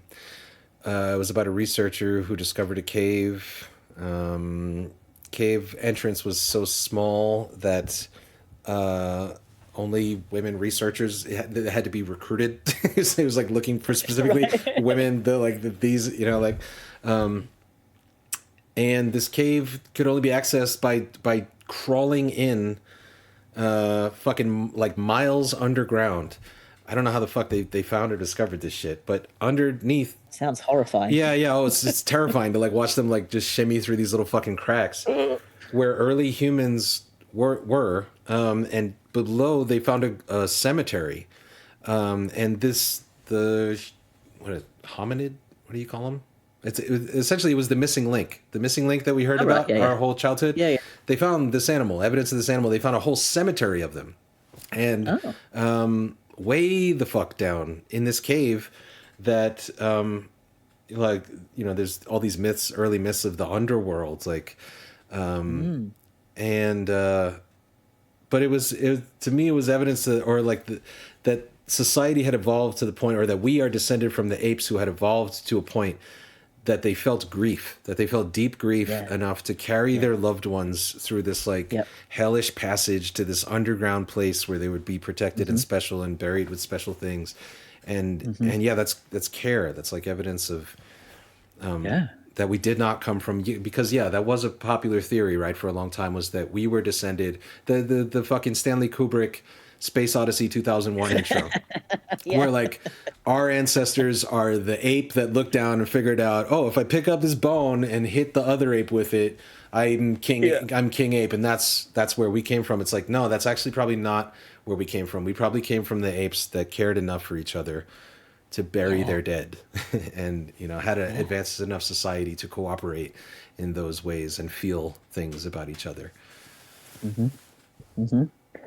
Yeah, and then there's also the they often get shared on Instagram now, and it's actually, this is one of the chapters in the book. I think it starts with this. There's like just little things, little cool shit that you pick up and put in your pocket, right? So like a rock that looks like a frog, or a little bit of wood that you shaped to look like a bear, right? That has no function other than it's just a cool little guy, right? Cool little guy, it's a pokey. Put in your pocket. Yeah. What researchers found was that that llama. What researchers found was that these travelled really far. So you could obviously, like, if you've got a physical item, you can often work out where it's from in the world, depending on what it's made from, stuff. So you'd have they were like, why are we finding these little things that are from Sweden in what's now Pakistan? Like, what? Like, and it's because it's just a cool little guy that you'd have in your pocket. Cool little guy, man. Cool little guy. It's my Tamagotchi. And it's what I find really fascinating is that there's a sort of core human need there, right? To just like be creative, to create something, to create a sort of, like, you're not making the real thing, you're making a sort of abstract version of it that represents the real thing. Yeah. That has meaning to it. And you care enough about it that you put it in your pocket and carry it around with you when you're traveling hundreds and hundreds of miles. Yeah. Yeah. It's funny and it's like, we've always had that. That's part of being human. Yeah. I've heard recommendations for grounding, like in mindfulness and shit, and and finding people that keep rocks, keep things like that around on their person for that, which is interesting in that context of like thinking about early humans. Yeah. I don't think therapists were advising them to ground themselves with tiny objects that they carried in their pocket, but yeah. So I noticed something. So I've finished with my speaking therapist, and I'm starting up EMDR therapy. And before we start the actual EMDR stuff, we've got to do like basically I need to like pass the test to make sure that I'm able to ground myself when Right. difficult stuff comes up. Yeah. And you've only had one session so far, but the first few sessions are going to be about that. And something I realized the other day was that when I'm feeling most like centered in myself, I feel it in my feet. It feels like I'm properly standing on my feet on the ground, which I Yeah. think is really interesting from like a Yeah. imagery perspective. Yeah. So I was just standing in the kitchen the other day, like, I really feel like I'm on the ground. Good job making contact with the ground, Oh no. Let's get some fire emotes in the chat, y'all. Ono's on the ground. Oh Then you shit! think, like, how the just got fuck am raided. I not all on the ground? Like, what? Just got raided by 1030, Oh no. Oh, shit. Ah shit. Thanks for the raid. Welcome in, raiders. How's it going? Welcome in, James. Thanks for the raid. I was there early. 10:30 took some drags and got productive on Twitch today. I hope it worked out good. We are talking about masculinity. I just read The Will to Change Men, Masculinity, and Love by Bell Hooks for a little while. And I'm here with Ohnodotjpeg, who looks exactly like that. And we're talking about masculinity. We're all over the place. Right now we're talking about early humans and early human societies that existed before capitalism and how they may have been organized, what type of shit they might have been into. Then we talked about grounding. Now we're about to talk about the feeling of being grounded in your body. Ono's on the feet. Ono's on the ground. Yeah. Thanks for the raid, y'all. The thing I find annoying about all the healing and shit, right, and the therapy and everything else, is when, like, I'm going to say this out loud, and it sounds like the most fucking annoying, pretentious thing, and that's because it is, but it's also true. All right. The answer is in your body. Like, your body knows what to do. Like, the body has... Your brain is fucking stupid, right? And does all kinds of mad shit that makes no sense because it's fucked up. But your body knows what to do. Yeah. But if you... Like, that phrase also makes me really angry because it's like... It's not that fucking simple. Yeah. Yeah. But it sort of is in a way that it's very complicated and very simple at the same time, right? Yeah. Like, it's very hard and it's very easy. But, like, your body knows what you're feeling and it knows what to do and it knows what you need. And I feel like I've spent fucking hours and hours of therapy and lots of money on therapy to listen to it and it to tell me that. And it was kind of it's been trying to tell me for 41 years. And it's like, for fuck's sake. Yeah. Yeah. Yeah, man, I can talk endlessly about this because this was a big part of like me discovering shit post surgery. When a lot of those connections were made really clear to me really fast, and I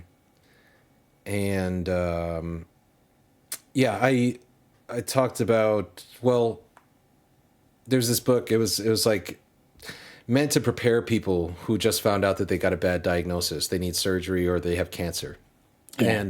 And it was like meant to be read when you've got like 2 weeks before surgery, which I did. So it was this like crash course on like body scans, meditation, and how to like sort of adjust to what was happening to you in a way that would, if not aid your healing, at least prevent you from going down a shitty mental spiral that exacerbates and makes it harder for you to heal, which a lot of people do when they get a bad diagnosis like that. There's a tendency, especially as we talk about like toxic masculinity and feeling like you failed and feeling like feelings about your body, feelings about your physical ability to do shit.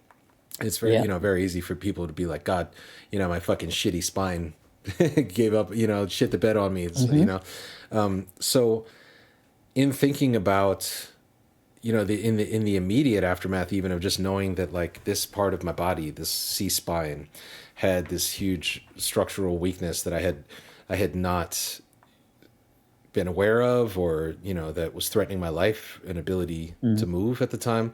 The immediate association was was the way my father would grab me, and he would often grab me like by the scruff of my neck, like you'd grab a dog, and just move my body where, you know, like Yeah. if I wasn't moving fast enough, if I wasn't Yeah. where I needed to be, if I was doing something wrong, that was just a quick way of just, you know. And so, but it was so instantaneous. It was so Hmm. instantaneous when I was asked for 1 second to just think about my neck, that Yeah. immediately that association came to the surface for me, and the defensive posture of raising my shoulders Uh-huh. to protect my neck that way.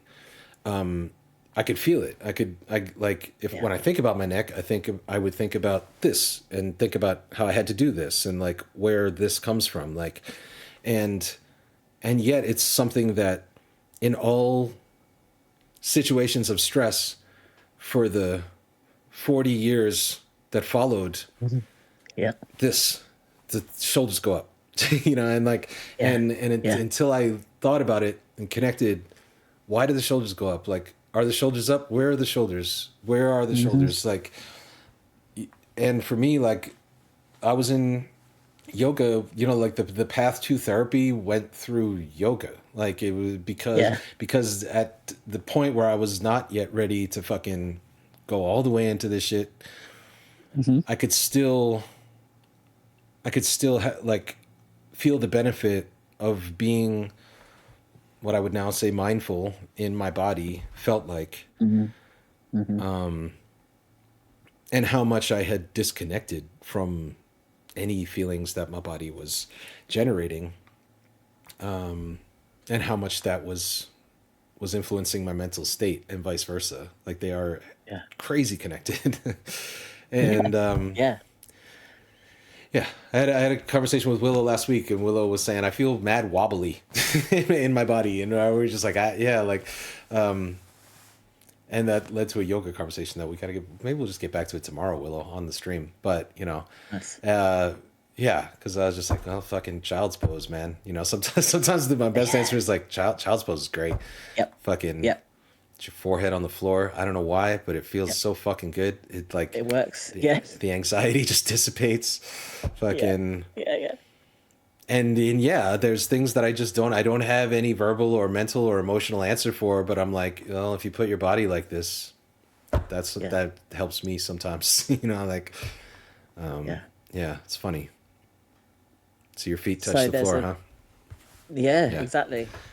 There's a book called The Body Says No, which I read a few years ago, yeah, which is kind of about this a bit in that if I describe it, it's going to sound a bit more blamey than it's meant to be. But the idea in the book is that if you basically, if you don't listen to what your body is telling you, it will find a way of telling you. yeah,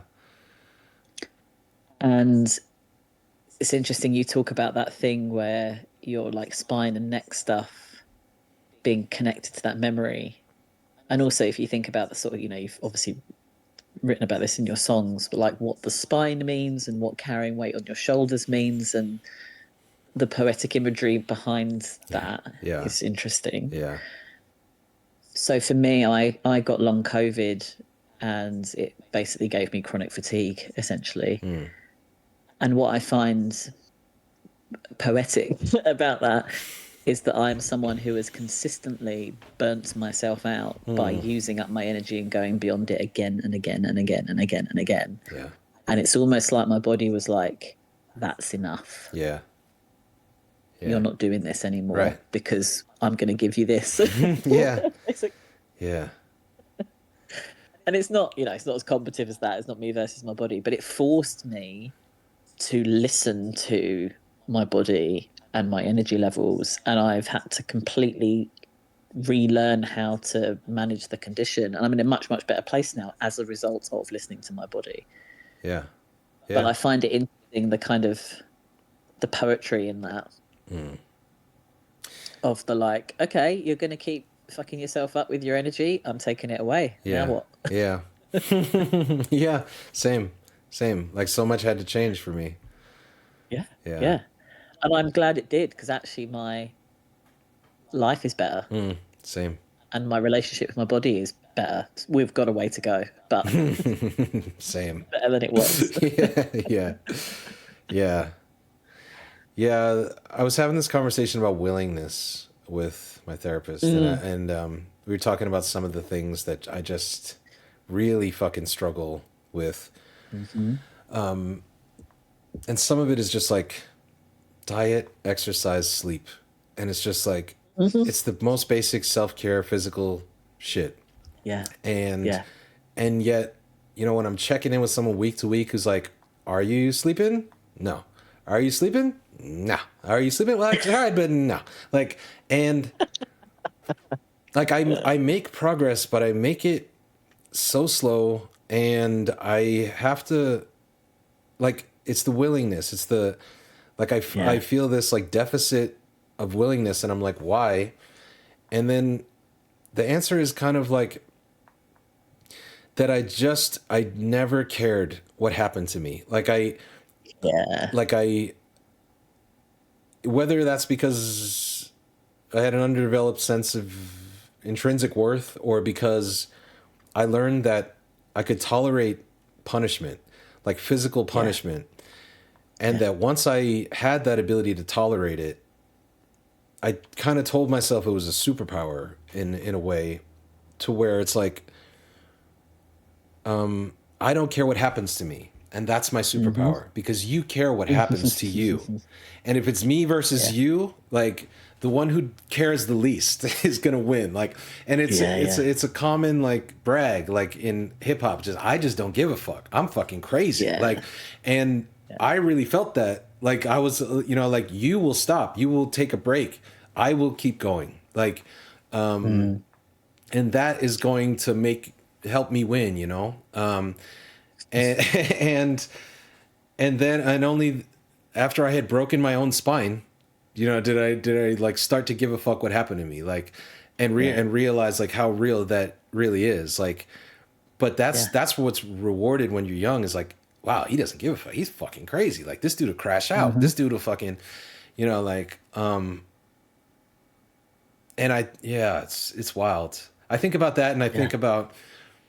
I think about the phrase "I wish somebody would" a lot. Like, I wish a motherfucker would tell me that. You know, like that, the common thing that people say, like. And I feel like I went through so much of my life like wishing a motherfucker would, and anytime a motherfucker did, like, oh boy, that was great. Like, I think about the really real wish. Like, I really do wish somebody would disrespect me or violate me, so Yep. I would have an opportunity and a chance Yeah. to let out Yeah. this fucking coiled Mm-hmm. fucking spring inside me, wants to just fucking Yeah. burst, you know. Yeah. The rage. Yeah, the rage, and Yeah. the rage, like, that punishes yourself, the rage that, like, when you don't have somebody to fight, is gonna just Mm-hmm. fight you. Mm-hmm. And the violence, even last week we were talking about suicide, and I keep thinking Yeah. about how, like, that is an act of violence, that's an ultimate act of violence. It's just like, Yeah. you've Yeah. identified, like, hey, I can kill somebody. You know, and it, like, Yeah. Yeah. and yeah, what a crazy thing it is. Welcome aboard the Enterprise. Yeah. And the thing that I've Pip, yeah, replying to emails on Christmas Eve as a flex. That was our way, man. That was our fucking way. yeah, I was distracted by the cube. Fucking. The emote cube I forgot got to be me. distracted by it. Shit. Which one was it? Was it a good one? It was you with your hands held up against your face. Wait, which one? This one? That one? Hang on, I'm on a delay on the screen. I think you've got the little hands on. The little hands on? Yeah, that's it. That one.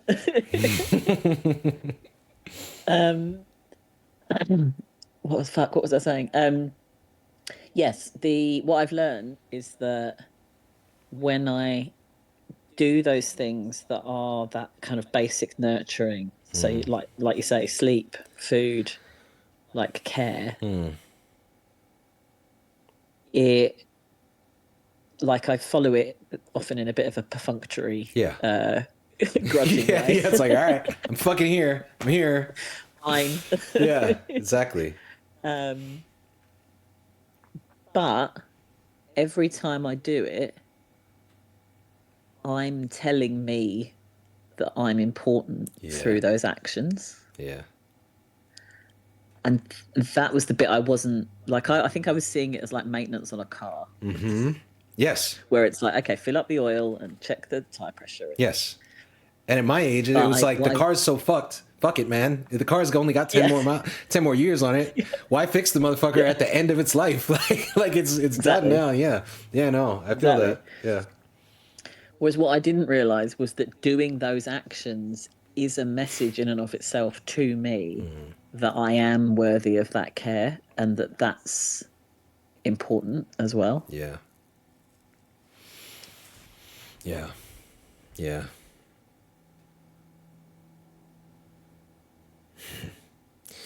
And I often think about it as like if you think about a baby, right? What do babies need? They need food, they need sleep, and they need care. Like, those are the three basic things that they need to exist, right? And like, we never stop needing those things. They're really core to us. And if we can, I almost feel like if we can, when I do that stuff, it is, get in, motherfucker, we're healing our inner children, right? Yeah. Yeah, that inner children shit. That's what we're doing. Yeah. It's fucking powerful shit, man. Yeah. Yeah, it's funny. The conversation we had yesterday with the therapist about, like, we talked about a traumatic incident, and it was like, how do you feel when you think about it? Feel this way, and this way. How do you feel towards your father? Feel this way. But then when the question came to, like, how do you feel towards the kid? Like you? It was just like, oh, I don't have any feeling about them. Like, it was the therapist suggesting, like, do you feel empathy or sadness for this kid? And it was just like, no, I never did. I never have. I just, because that was just me. It's just like, but, and yeah, when people talk about, like, how you feel about yourself, like, do you love yourself? It's this very bizarre, because it's like self-love as a concept is something that I am actually kind of often repulsed by. I'm like, I grew up with a narcissist mom who, like, like the most toxic form of self-love, to where you're just, Just response. Yeah. So self-love is not something, even as an adult, that when you say it to me, like, you have to love yourself, it's like, no, I don't. Fuck you.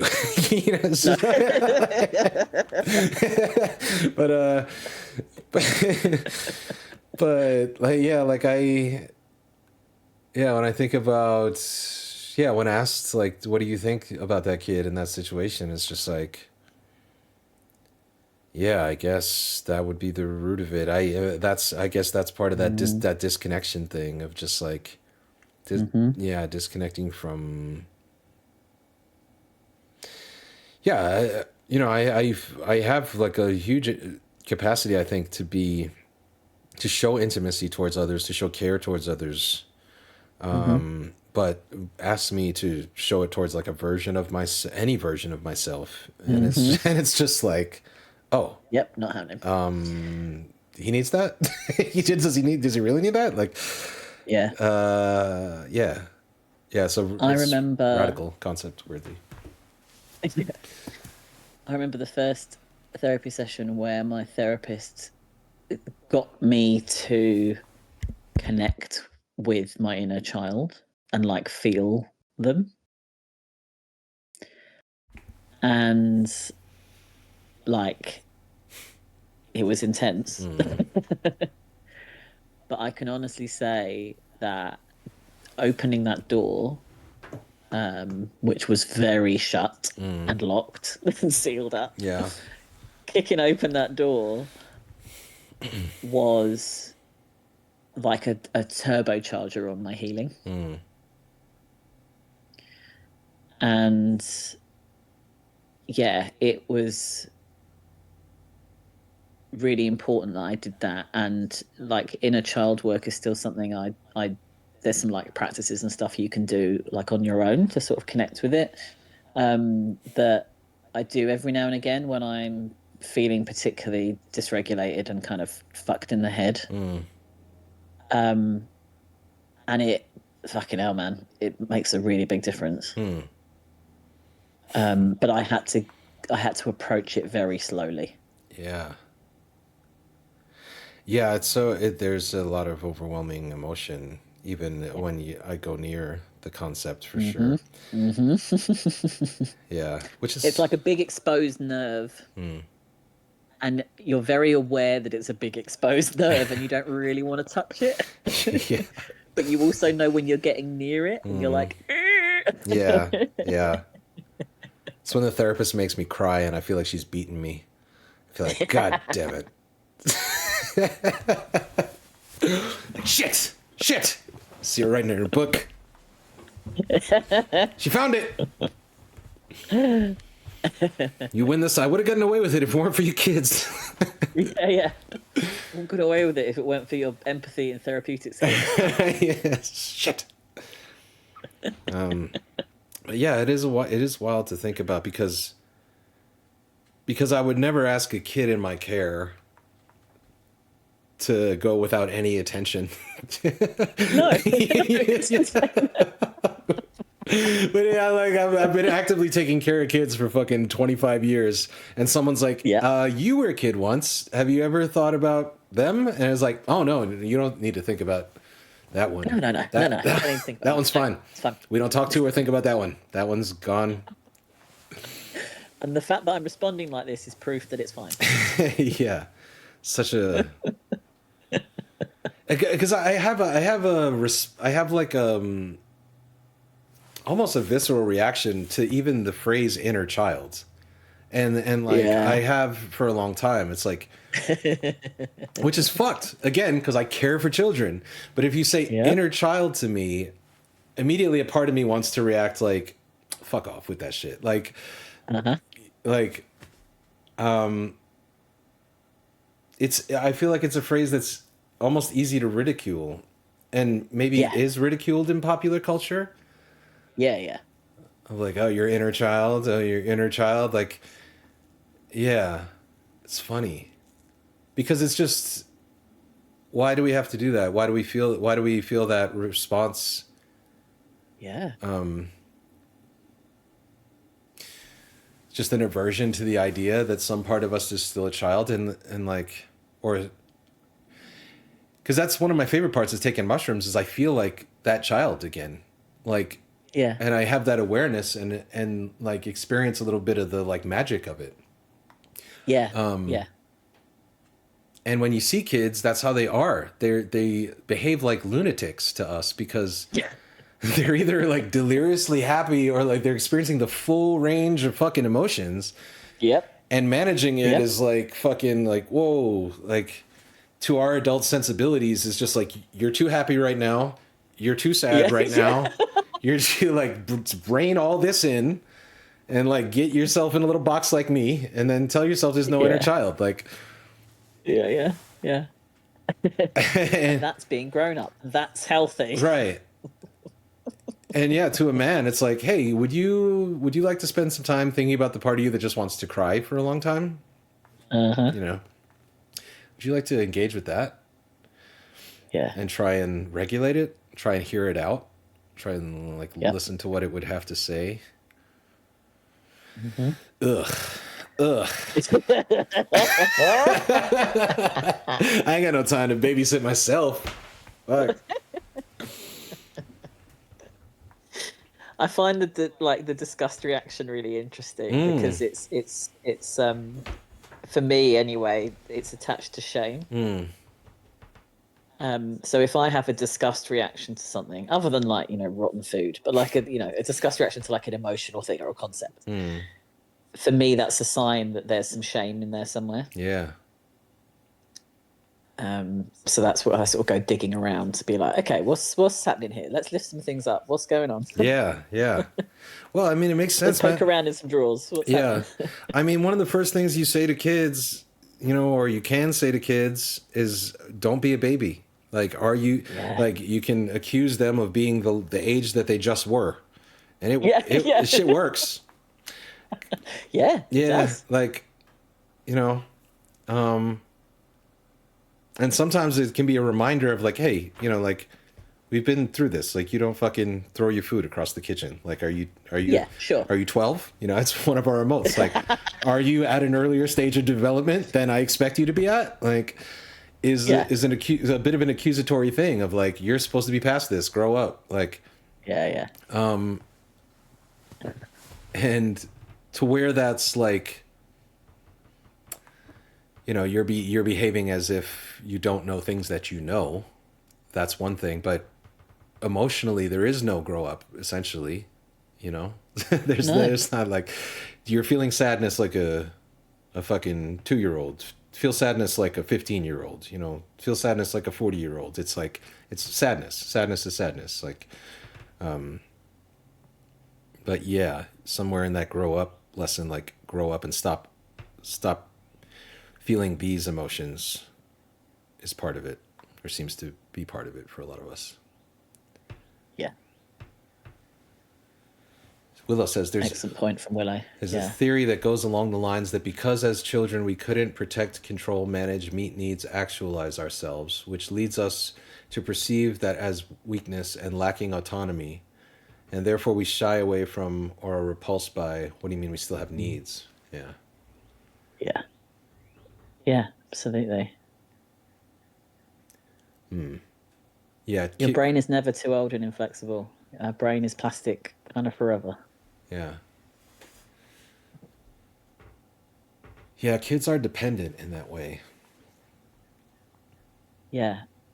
And it's you know, in a hyper individualized capitalist society, being dependent isn't all right. It's not allowed. Yeah. Like we sort of deify extreme independence and self-sufficiency and don't value community and helping each other and asking for help and receiving help and Yeah. all of that, because essentially the answer is spend money on a solution rather than get support from the people around you. Yeah.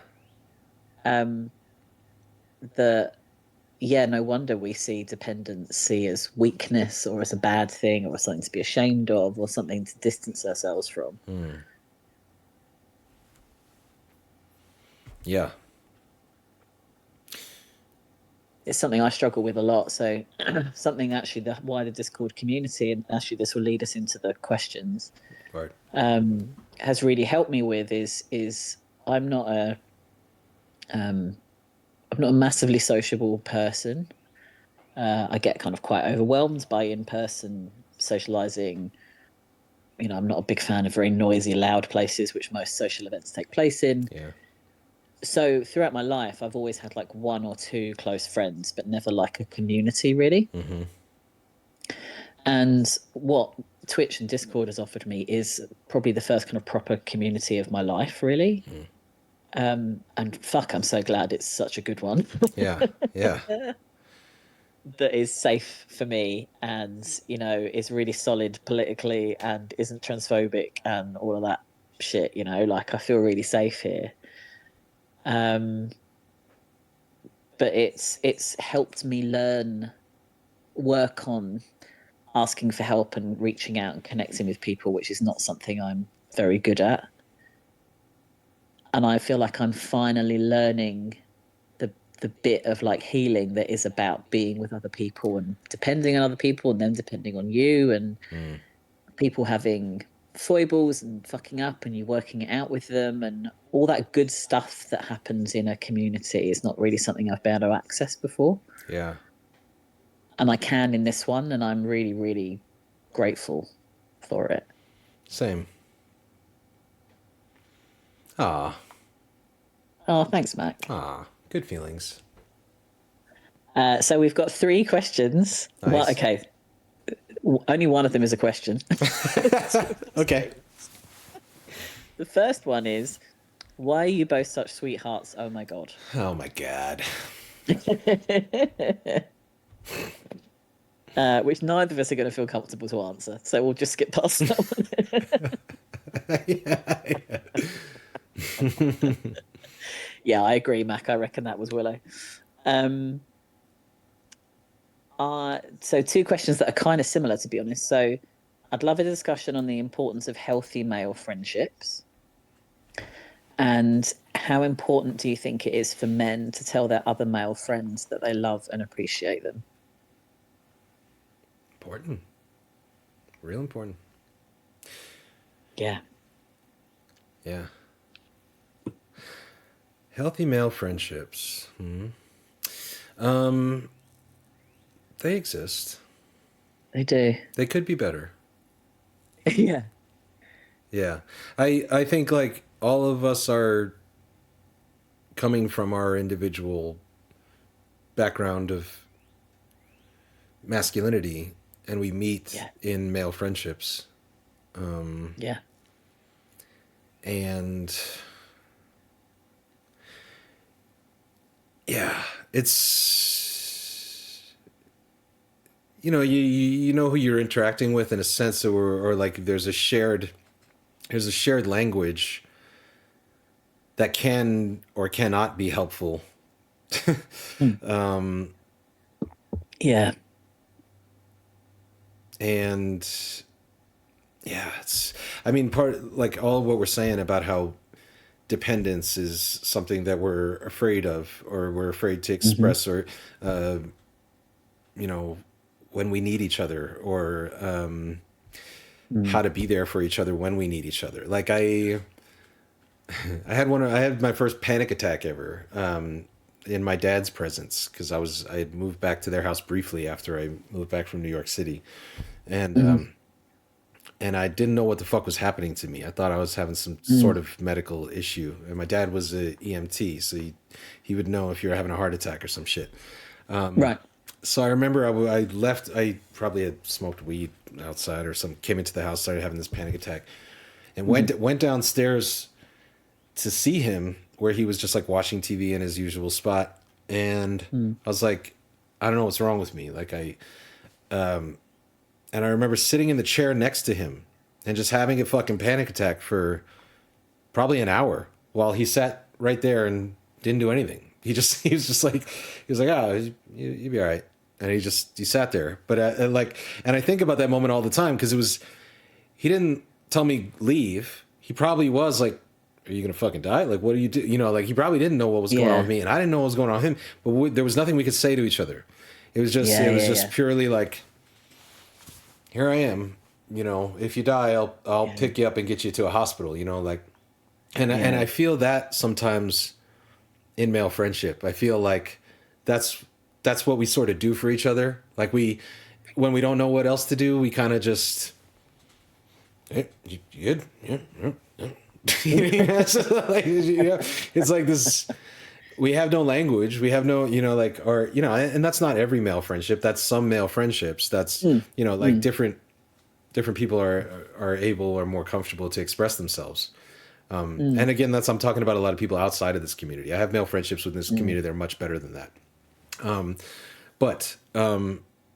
Like you're limited by your friend, and like what capacity they have to be fucking connected to you. So, as what, I guess like working on ourselves makes us better friends to our friends and better partners to our partners. Yeah. But yeah. I think, so I feel like because I wasn't raised as a guy. So I feel like I've got, plus, a shitload of therapy and self-work and stuff, but I feel like I've got a pretty good emotional toolkit, particularly compared to cis men. And something that I've noticed is that so when I say, how are you, to somebody, I mean, how are you? Like, I don't mean, here's a phrase I say to open a conversation. Yeah. Like, if I care about someone and I ask, how are you? I mean, Right. how are you? Yeah. Right. Yeah. And I found that with female friends, women friends, or non-binary people, or whatever other cool, funky gender types, when I ask that, I get An answer. oh, I'm all right, I've been feeling this, or blah, blah, blah, you know, Yeah. I get the stuff. Mm-hmm. Whereas when I ask guys, they're like, yeah, I'm right. Good. And it's like, no, you're not. I can tell. Yeah. Yeah. My I can therapist. fucking feel Yeah, it. she gets me You're with that not every all time. right. Yeah. And like some guys over time, I'm able to like, I find that by just sort of being a sort of open presence, people tell me stuff. Mm-hmm. I think I'm quite a good listener, so I think that's probably some of it.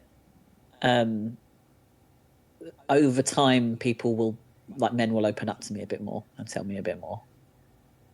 But it feels almost like I'm getting I'm getting like a little appetizer, whereas with everyone else, I'm getting a 3-course meal. Mostly, Yeah. it's like they give me like a little tiny Yeah. like bruschetta, little teeny one. Oh, I'd fucking kill for some bruschetta. Oh yeah, me too. But you know, like the little small Yeah, ones. yeah, Yeah, one of them. Whereas everyone else is like, here is a whole table full of food with a full menu on it, and it's like, yeah, I don't know. It makes me sad because it's like I think it's because they can't access it, yeah. so then they can't like connect with it and bring it into the conversation with us, Mm-hmm. and it makes me sad because it's like, my guy, Yeah. like you're existing on a really thin level of ice on top of all this stuff, Yeah. and you're just this really, you know, this 1% of your emotional world. Yeah.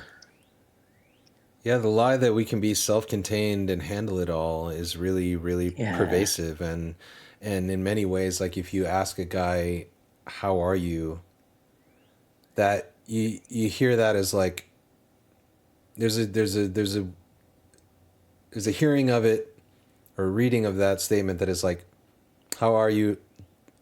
Do you need anything? Are you well?" And the temptation is to quickly say, "I'm good. I don't need anything. I am handling everything." Yeah. I'm fine. The Everything's end. fine. Yeah. Like, Yeah. Don't lift up anything. Don't yeah, look in any cupboards. It's all fine. yeah.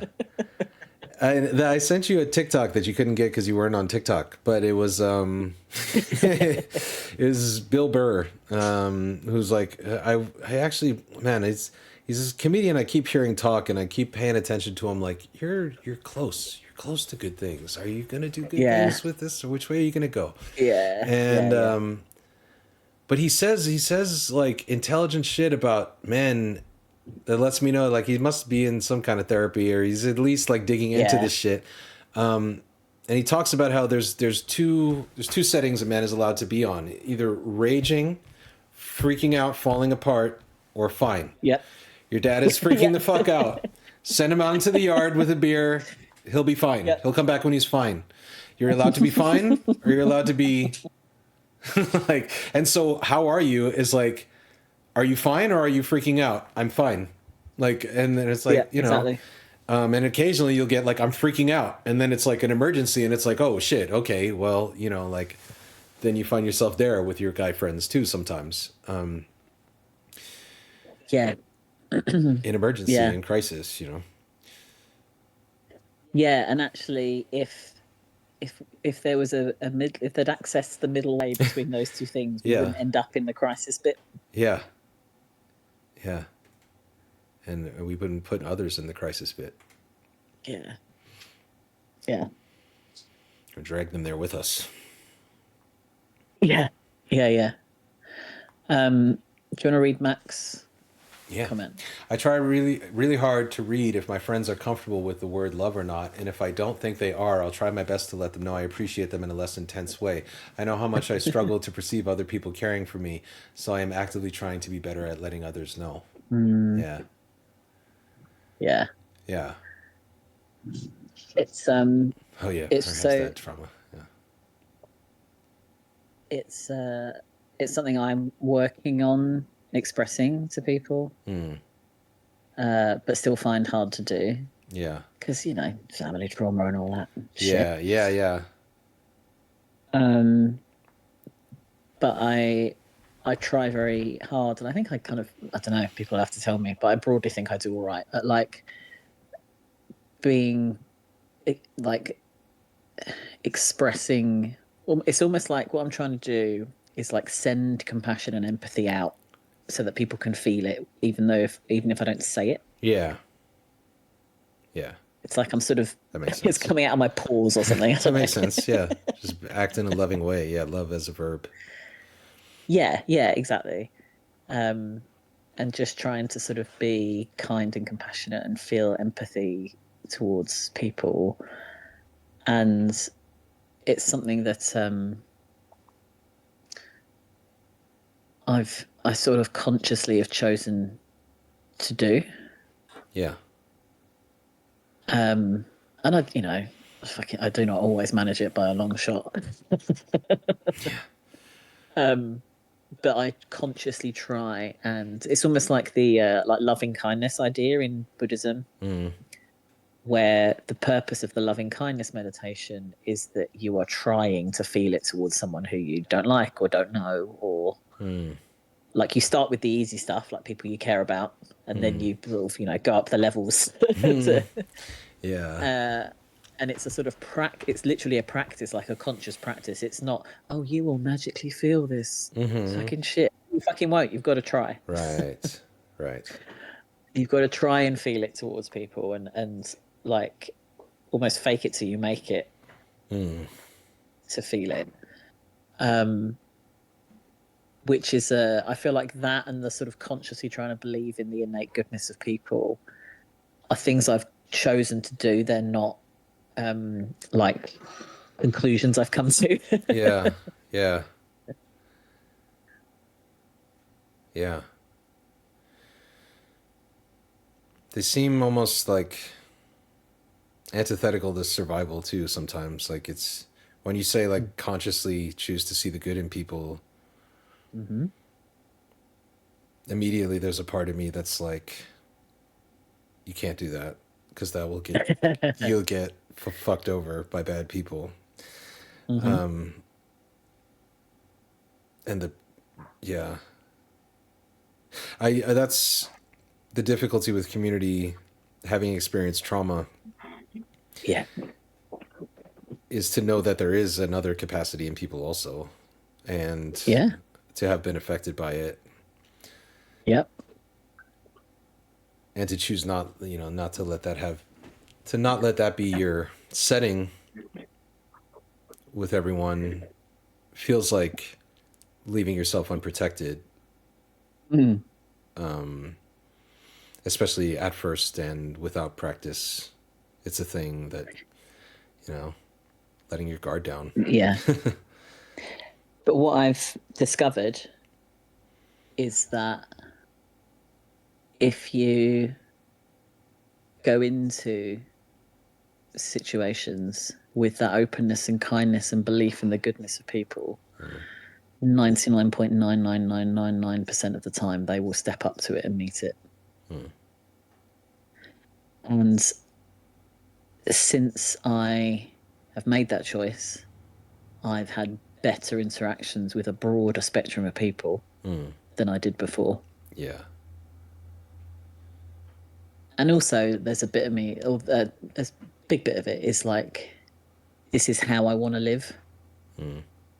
I don't want to go through the world distrusting people. So the phrase my old therapist used to use was, so one of the ways that trauma fucked up my brain was made me see the world as persecutory. And the thing is, when you have that mindset, it is because you interpret everything through that lens. Whereas if you perceive the world as benevolent, then that's how you experience it. I've come across this question where like it's like, do you believe the majority of people to be good? I've seen that as connected to trauma, as I guess a marker of whether a person is traumatized or dealing with PTSD stuff, is like an intake kind of question, is like, do you believe that people are generally good or generally bad? And whenever, yeah, I don't know that yeah, sure. Are we saying inherently, like, without the influence of capitalism, if we strip everything away and get to a, like we were talking about, a cooperative ape, you know, like I believe there's a cooperative ape inside most of us. Yeah, it's like something I'm doing a lot of reading about nonviolent communication at the moment. It's something I've touched on before, but I'm coming back to it.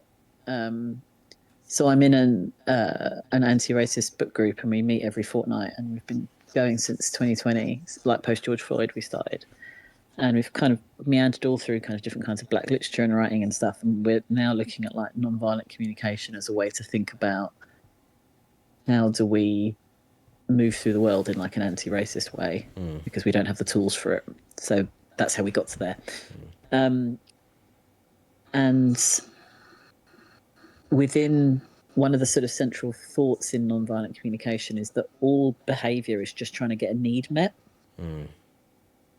That's the only reason we do anything, is to get a need met. Now, that behavior might be a fucked up way to get that need met, right? If you think about all the stuff we've spoken about today with men and violence and all that kind of thing. But that's the core driver of it.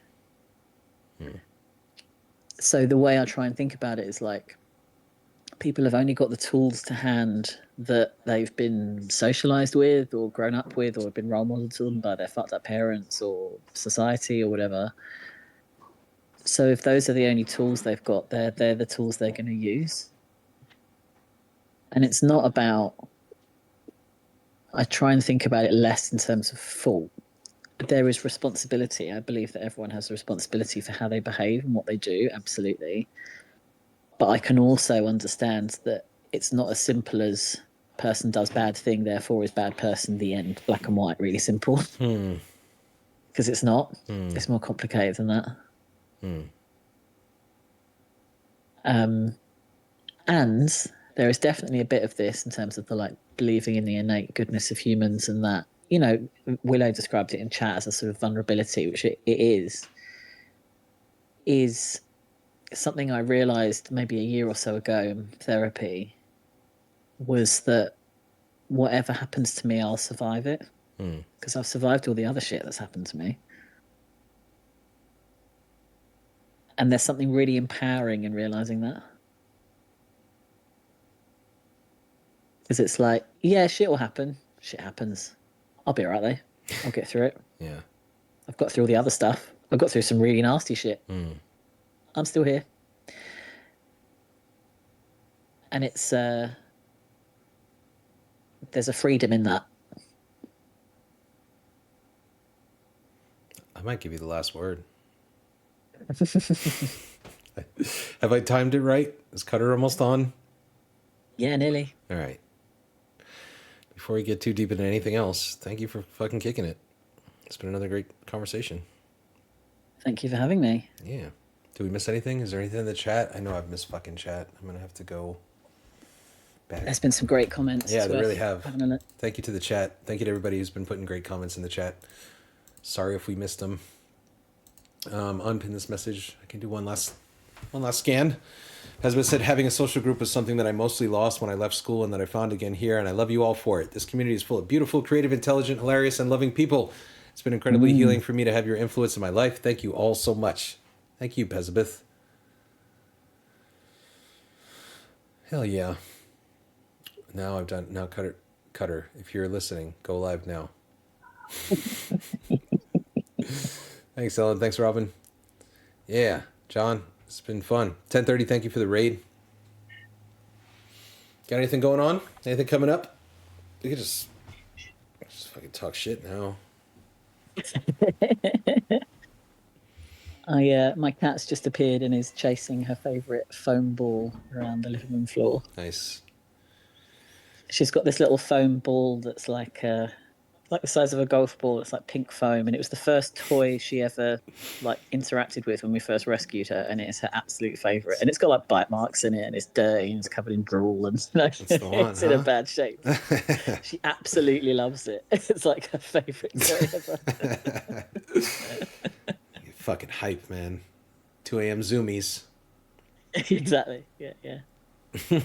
I'm just composing an email. Ah, shit. Just chat GPT it, Cutter. Yeah. Well, I won't keep you here. It's fucking AI. I'll play a video or something. But thank you for kicking it. I'll probably see you in the chat soon. Yeah. Peace, Ono. Everybody say bye, Ono. Cheers, bro.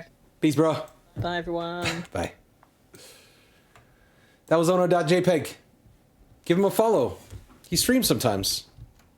Let's do a shout out. Let's do it.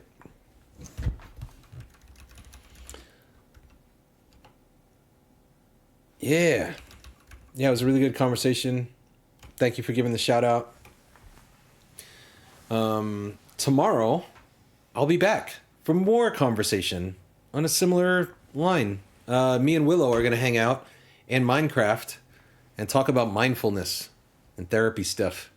Willow's a therapist. Willow helped me sort out and find some therapy. And me and Willow just have good talks too. So Willow's got a great little spot in the Minecraft survival server. We're going to go do some farming or something over there. Mindfulness. Minecraftfulness. There's something there. I've just seen the Cutter has gone live. I'm going to give him a couple seconds, because sometimes if we rate... Nah, let's rate him early. Let's rate him. Let's really frazzle him. Raid message, go, go, go. Start now. Start now. Do it. Go. Go. You're on. You're on, Fozzie. Start the raid. I like when he starts out flustered. Let's rattle him. But be nice, because he's been at work today. So let's be nice to our male friends. But also, he's so cute when he's rattled. Yeah, that's all there is to say. The Kickstarter, you know the deal. Back it if you can. If not, thanks for helping spread the word. 83 viewers ready to raid. Let's send them over. Let's send them over to see Cutter. Peace, y'all. Bye.